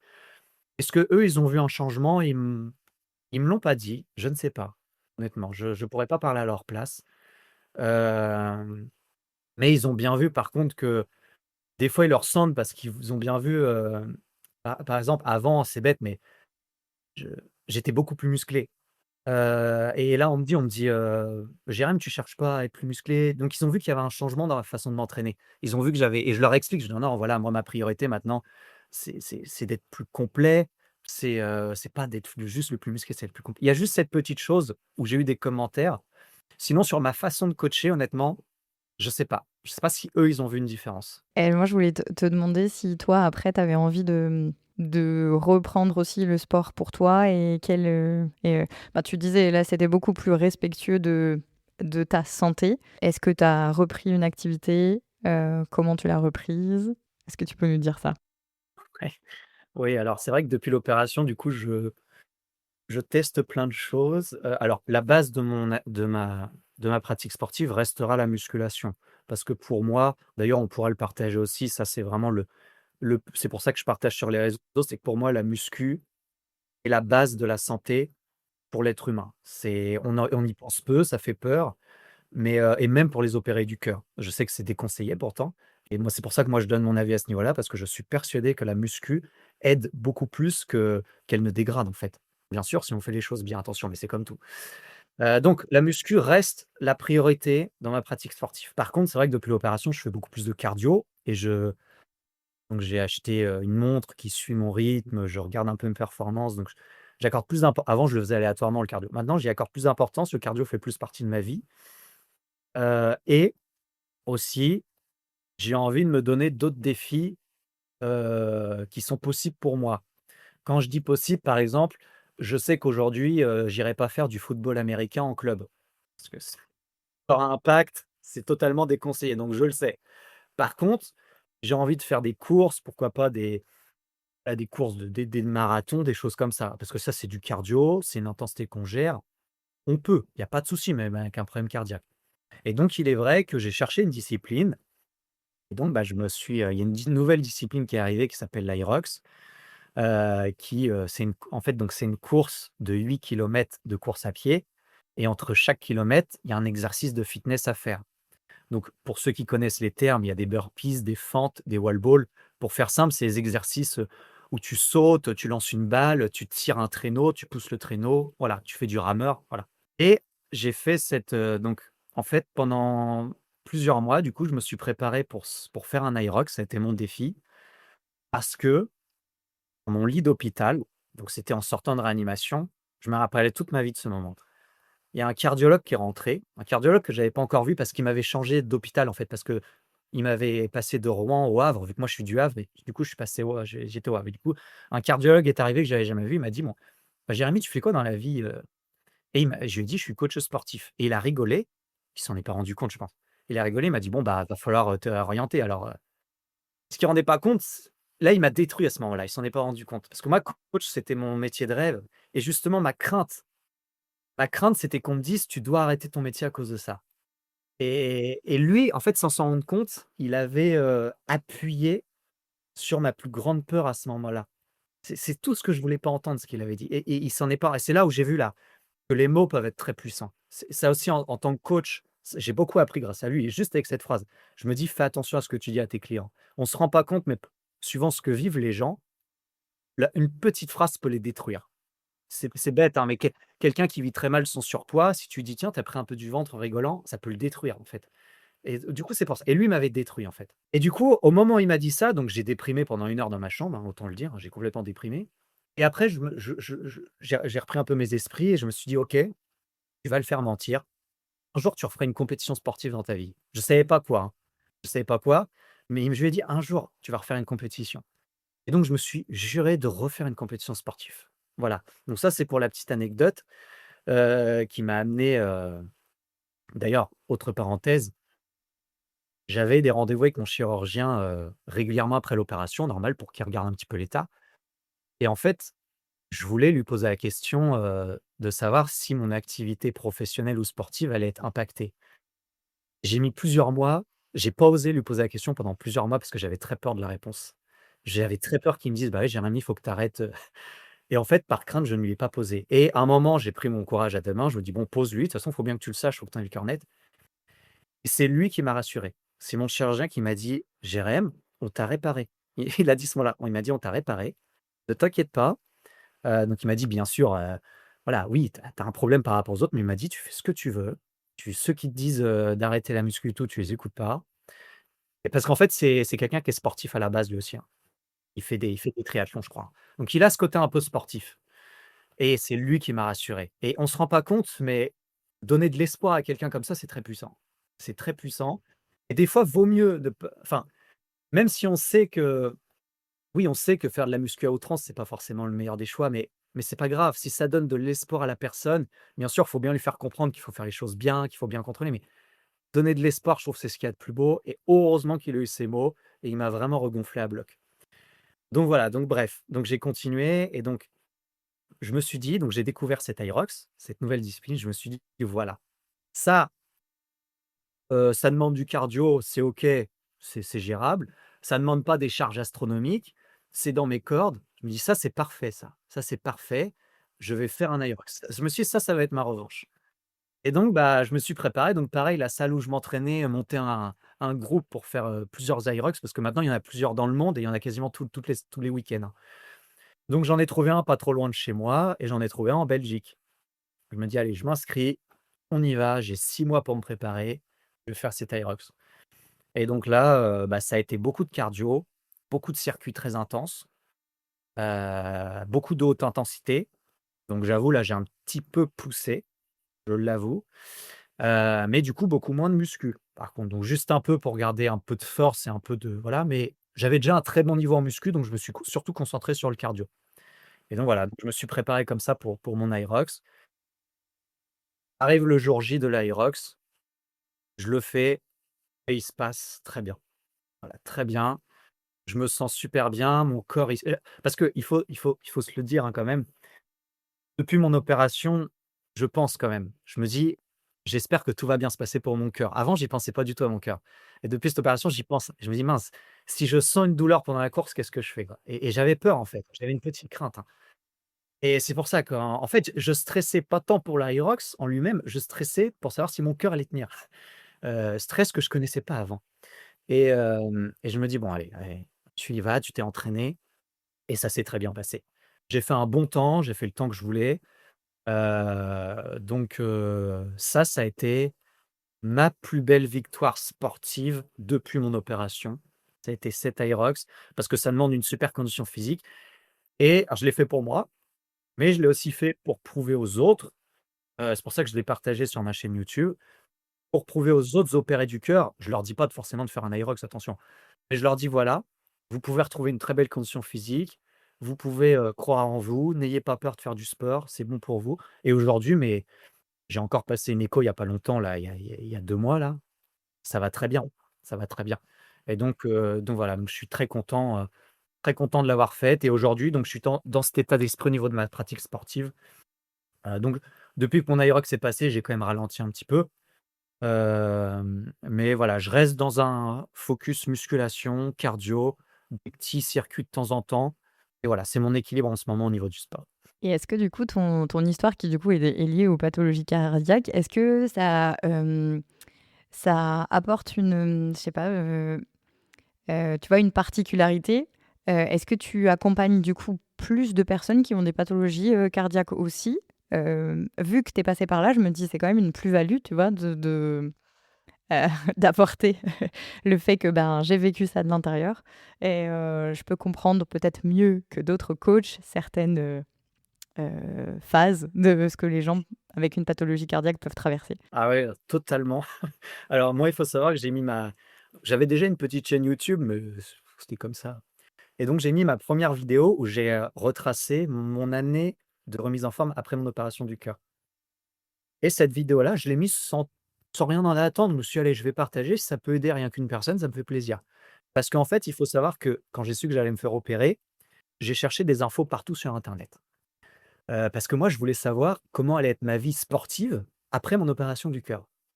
Je n'ai trouvé aucune. J'ai fait des mois de recherche, hein. 0, mais quand je dis zéro, même pas zéro info. J'avais l'impression qu'aucune personne jeune, sportive, s'était fait opérer du cœur. Je me suis dit: «Mais je suis le seul en France ou quoi? C'est pas possible». J'ai trouvé rien et je me dis: «OK, je suis coach, je suis opéré du cœur, bah, c'est moi qui vais mettre les infos». Et du coup, j'ai mis ma première vidéo et donc je l'ai mise.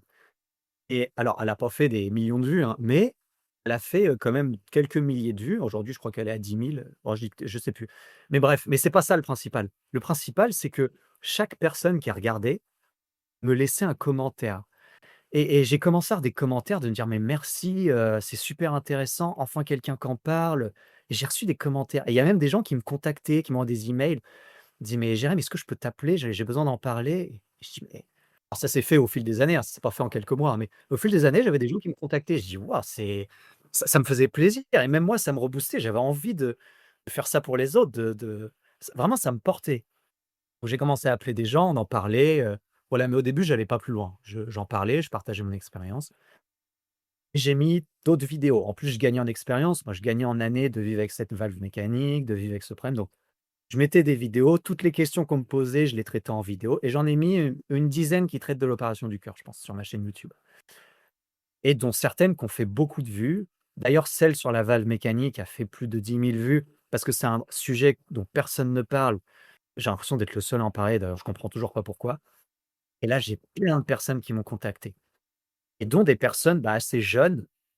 Quand je dis jeunes, c'est dans la 30-40 ans, hein, mais pour une pathologie cardiaque, c'est jeune, hein. 30-40 ans, des personnes très sportives et ils me contactent, ils me disent: «Beh, Jérém, j'ai besoin de conseils. À l'hôpital, personne ne veut me dire concrètement ce que je peux faire niveau sport. Tout le monde me dit juste de ralentir la muscu, on me dit rien de plus».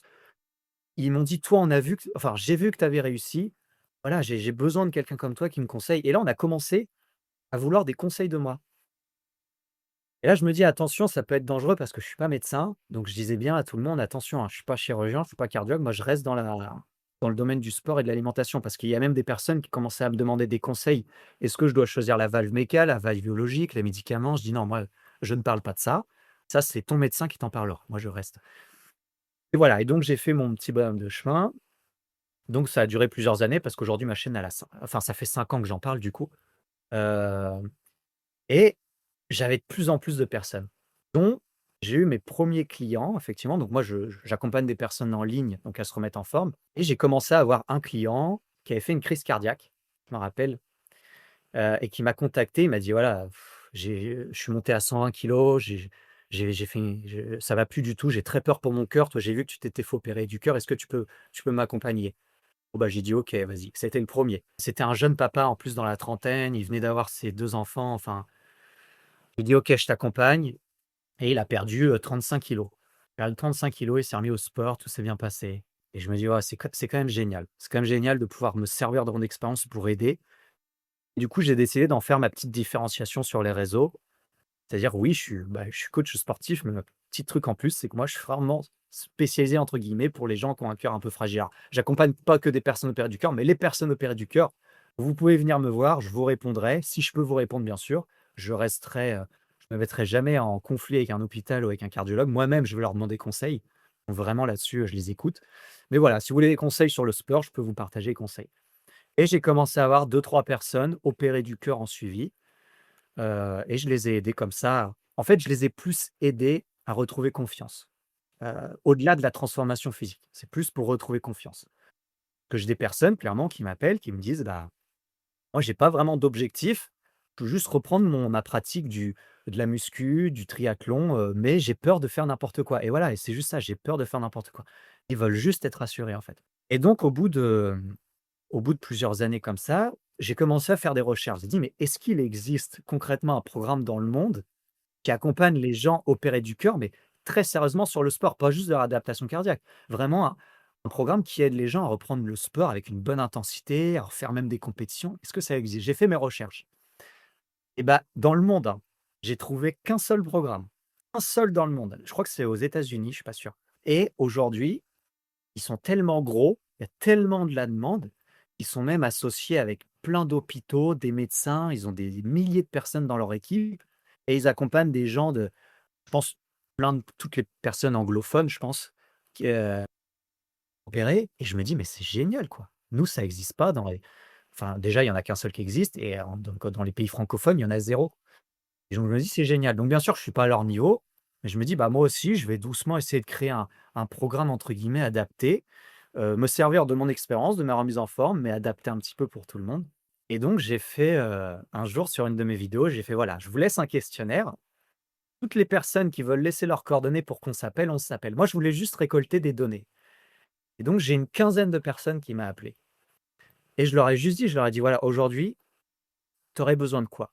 Qu'est-ce que tu serais prêt à tu aurais besoin de quoi pour te faire accompagner? Qu'est-ce qui te manque? Qu'est-ce que» donc voilà, donc j'ai eu beaucoup de retours comme ça et clairement tout le monde m'a dit «Bah, moi je sais pas quoi faire, OK, j'ai fait ma réadaptation cardiaque, mais je suis pas suivi après, je sais pas quoi faire». D'ailleurs, je rouvre une parenthèse, c'est comme ça que je vous ai connus. J'ai une des personnes, donc c'était une jeune femme qui m'a appelé, donc j'ai parlé avec elle, tout ça et elle m'a dit, bah parce que je lui dis: «Moi, j'ai fait mes vidéos parce que personne d'autre parle des opérations du cœur». Il me dit: «Ouais, tu as raison». Elle me dit: «Il y a que le» j'ai trouvé aussi que le podcast de 2 jeunes femmes qui parlaient, donc c'est, Cœur battant. Je leur dis: «Ah bon? Bah super, ils sont sur quoi?» Elle m'a dit: «Ils sont sur Instagram» et c'est comme ça que j'ai pris contact avec vous. Donc voilà, ça c'était pour la petite parenthèse et donc suite à ce questionnaire, j'ai récolté beaucoup de données et aujourd'hui, il est vrai que j'ai beaucoup de personnes qui me suivent parce que c'est opéré du cœur, déjà, c'est une grosse partie de mon audience et j'ai, pas mal de personnes qui rentrent en suivi avec moi parce que, bah, c'est des opérés du cœur, mais c'est des sportifs, hein, qui veulent reprendre le sport convenablement, qui veulent perdre du gras sans faire n'importe quoi et c'est vrai qu'aujourd'hui, alors, c'est pas encore la majorité, mais j'ai peut-être, 15 de mes clients qui sont opérés du cœur. Aujourd'hui, je commence petit à petit à me spécialiser là-dedans, à améliorer mon suivi. En fait, à terme, mon projet, vraiment dans le futur, mon rêve, ça serait de créer un petit peu le même type de programme que j'ai vu. Je sais plus leur nom. Ça serait vraiment de faire un truc spécialisé pour les opérés du cœur et ça serait même de m'associer avec des cardiologues, même pourquoi pas en fait, vraiment, mon rêve ultime, ça serait que mon programme soit proposé dans les hôpitaux. Un opéré du cœur dise: «Bon», dise au médecin: «Mais qu'est-ce que je fais maintenant?» et qu'ils disent: «Voilà, il y a ce programme-là, il est parfait, suis-le et il est fait pour toi» et ça, aujourd'hui, c'est mon objectif très, très long terme. Alors je ne sais pas si c'est faisable. Je sais que ça se fera sur, des années et je sais que ça demandera beaucoup d'investissement et sûrement beaucoup d'argent. Mais ça serait vraiment c'est vraiment mon ambition parce que je me dis, bah, déjà moi ça me touche quand même parce que je suis concerné. Et je me dis: «Si j'arrive à faire ça, je laisserai un petit peu une trace dans ce monde» parce que j'aurais été le premier programme francophone pour les opérés du cœur qui veulent reprendre du sport. Et ça m'emballe. Donc je commence à en parler, je commence à en parler aux j'en ai parlé à une dizaine de personnes opérées du cœur et ils m'ont tous dit: «Mais Jérém, c'est incroyable, il faut que tu le fasses». Alors voilà, je sais pas si ce sera possible, je sais pas si j'ai les épaules pour faire ça, mais en tout cas, voilà, c'est dans ma tête et c'est vraiment mon projet aujourd'hui, ouais. Je pense même, en lien avec les centres de réadaptation et de rééducation cardiaque, ça peut être un super, post-rééducation. Après, parce qu'on est un peu, voué à soi-même une fois que c'est terminé. Heu, donc voilà, c'est qu'est-ce qu'on fait après, être sorti du circuit, «hospitalier» entre guillemets parce que c'était ça quoi, enfin, heu, ouais. Et c'est ça et moi j'aimerais, c'est ce que font d'ailleurs la grosse, entreprise américaine, c'est que les gens, par exemple, ont une petite appli, sur leur téléphone et que voilà, ils sachent ex ils en fait, ils puissent prendre contact avec un professionnel de santé, ils aient des séances de sport mais adaptées à leur pathologie. Même alors, bon, j'en suis pas encore là, mais ils vont même plus loin, c'est-à-dire que l'entreprise américaine, ils sont même au point de gérer le traitement de chaque, chaque patient. Ça va tr Aujourd'hui, c'est une très, très grosse entreprise, hein, c'est énorme. C'est les leaders, clairement. Et moi, alors, je sais pas si je serais, si je vivrais assez d'années pour en arriver jusque-là, mais en tout cas, j'aimerais que ça se dirige, là-dessus, quoi. J'aimerais vraiment que ça se dirige là-dessus. Ouais, c'est mon ambition aujourd'hui. Que la personne soit guidée, même des années après son opération du cœur, en fait. Bah, pourquoi pas leur demander à eux et d'être, en gros, tu serais leur antenne francophone. C'est pas idiot. C'est pas idiot. Bon, en tout cas, de mon point de vue, je trouve que c'est une super idée et je pense que ça peut effectivement répondre à pas mal questionnements et d'accompagnement, que les gens, post, opération cardiaque peuvent, se poser. Donc, on te souhaite, vraiment, de réussir, d'entreprendre ce que tu as envie d'entreprendre et que ce soit, le plus utile possible. Merci beaucoup. On verra bien, ouais. Quel message, donc pour clore, sur, cette, belle, sur ce beau témoignage plutôt, quel message souhaiterais-tu adresser à d'autres personnes, qui vivent des arrêts, brutaux ou des pathologies invisibles telles que, ben, par exemple la tienne ou justement, ceux qui ont été opérés à cœur ouvert ou d'autres pathologies cardiaques? C'est sûr que je pourrais te dire, de croire en soi, de voir le verre à moitié plein et cetera, mais je trouve que c'est trop facile à dire. Ça aide pas vraiment la personne parce qu'elle s'en doute de tout ça, même si c'est ce qu'il faut faire, mais ce que j'ai plutôt envie de dire et d'après tous les retours que j'ai, c'est plus de pas baisser les bras, dans le sens je parle vraiment je vais plutôt me concentrer sur les pathologies cardiaques, hein. De pas baisser les bras, de croire en soi et de pas se dire que la vie est terminée ou parce que moi, j'ai beaucoup de personnes qui m'ont contacté ou même que j'ai vu sur les forums, qui depuis cette opération sont complètement en dépression parce qu'elles se disent que, bah, ils ont une pathologie hyper grave, donc ça y est, tout est fini, qu'elles peuvent plus rien faire. Je trouve que ça accentue la fatigue, ça accentue tous nos ressentis négatifs et non, j'ai envie de leur dire c'est pour ça que je partage les vidéos de moi en train de faire du sport, en train de faire un aérox, parce que je veux leur dire: «Non mais on peut encore être en super forme, on peut encore faire beaucoup de choses». Et voilà, ce serait plus juste baissez pas les bras. C'est pas facile, je vais pas le cacher. On va douter toute notre vie. De toute façon, on va vivre toute notre vie avec une petite peur, en sachant qu'on a un souci. Mais de continuer à avancer, de pas avoir peur de faire du sport, de pas avoir peur de même de repousser un peu ses limites de temps en temps, de pas vouloir rester trop dans alors oui, il faut faire attention, mais de vouloir rester trop dans le confort, je trouve que ça accentue cette peur et cette «faiblesse» entre guillemets, physique. On peut avoir peur de temps en temps à chercher un petit peu pour regagner confiance, en fait. C'est aussi pour ça que j'ai fait cet Aerox, moi. C'est parce que, bah, en fait, c'était aussi pour regagner une certaine confiance.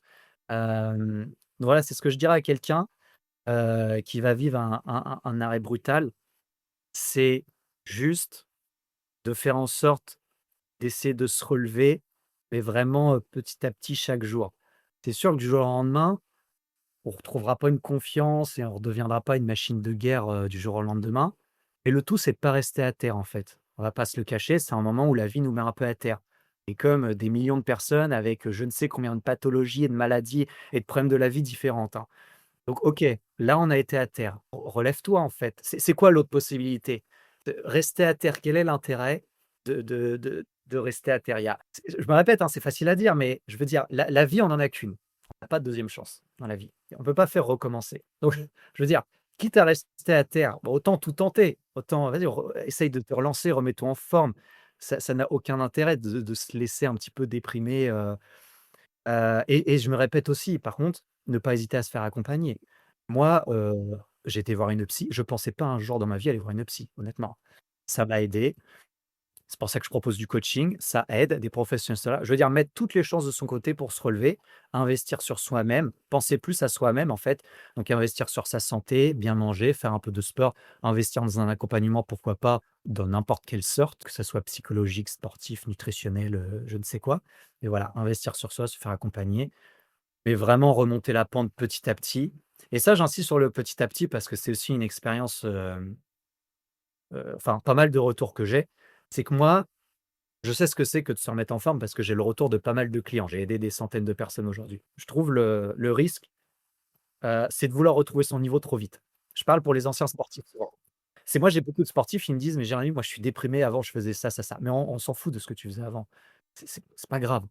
Déjà, sache que ton corps ne l'a pas oublié, c'est pas perdu ce que tu as eu avant, parce que tu l'as entraîné et puis ce qui compte, c'est l'instant présent là. Donc vas-y petit à petit. À la fin, tu seras beaucoup plus haut que si tu veux faire les choses trop brutalement, que du coup, soit ça te déprime, soit tu blesses, soit tu as un autre problème et qu'au final, bah, tu redescendes. Donc vraiment faire les choses petit à petit, mais surtout chercher à se relever chaque jour un peu plus, même si c'est minime, même si c'est rien du tout, mais et voilà et prendre ça comme une force. Moi, j'ai vraiment pris ça à mes débuts comme un combat, je me suis senti comme un quelqu'un qui était en train de renaître de ses cendres, se mettre vraiment dans la dans la personnage dans la peau d'un héros presque, hein, se dire: «Allez, c'est ma vie, je vais y arriver, c'est mon combat». Je trouve que ça booste quoi. Je me suis senti pousser des ailes les premiers mois, et les gens, me voyaient revenir à la salle, très rapidement, et ils me disaient: «Ouais, ils me disaient: "Mais tu es vraiment motivé, on te voit tous les jours", alors que je faisais des choses ridicules par rapport à ce que je faisais avant. Juste faire une pompe, je ne pouvais pas, parce que ça me tirait trop. Voilà, des ch mais c'est pas grave, c'était pour moi, et donc je l'ai fait petit à petit, et voilà, aujourd'hui j'ai retrouvé ma condition.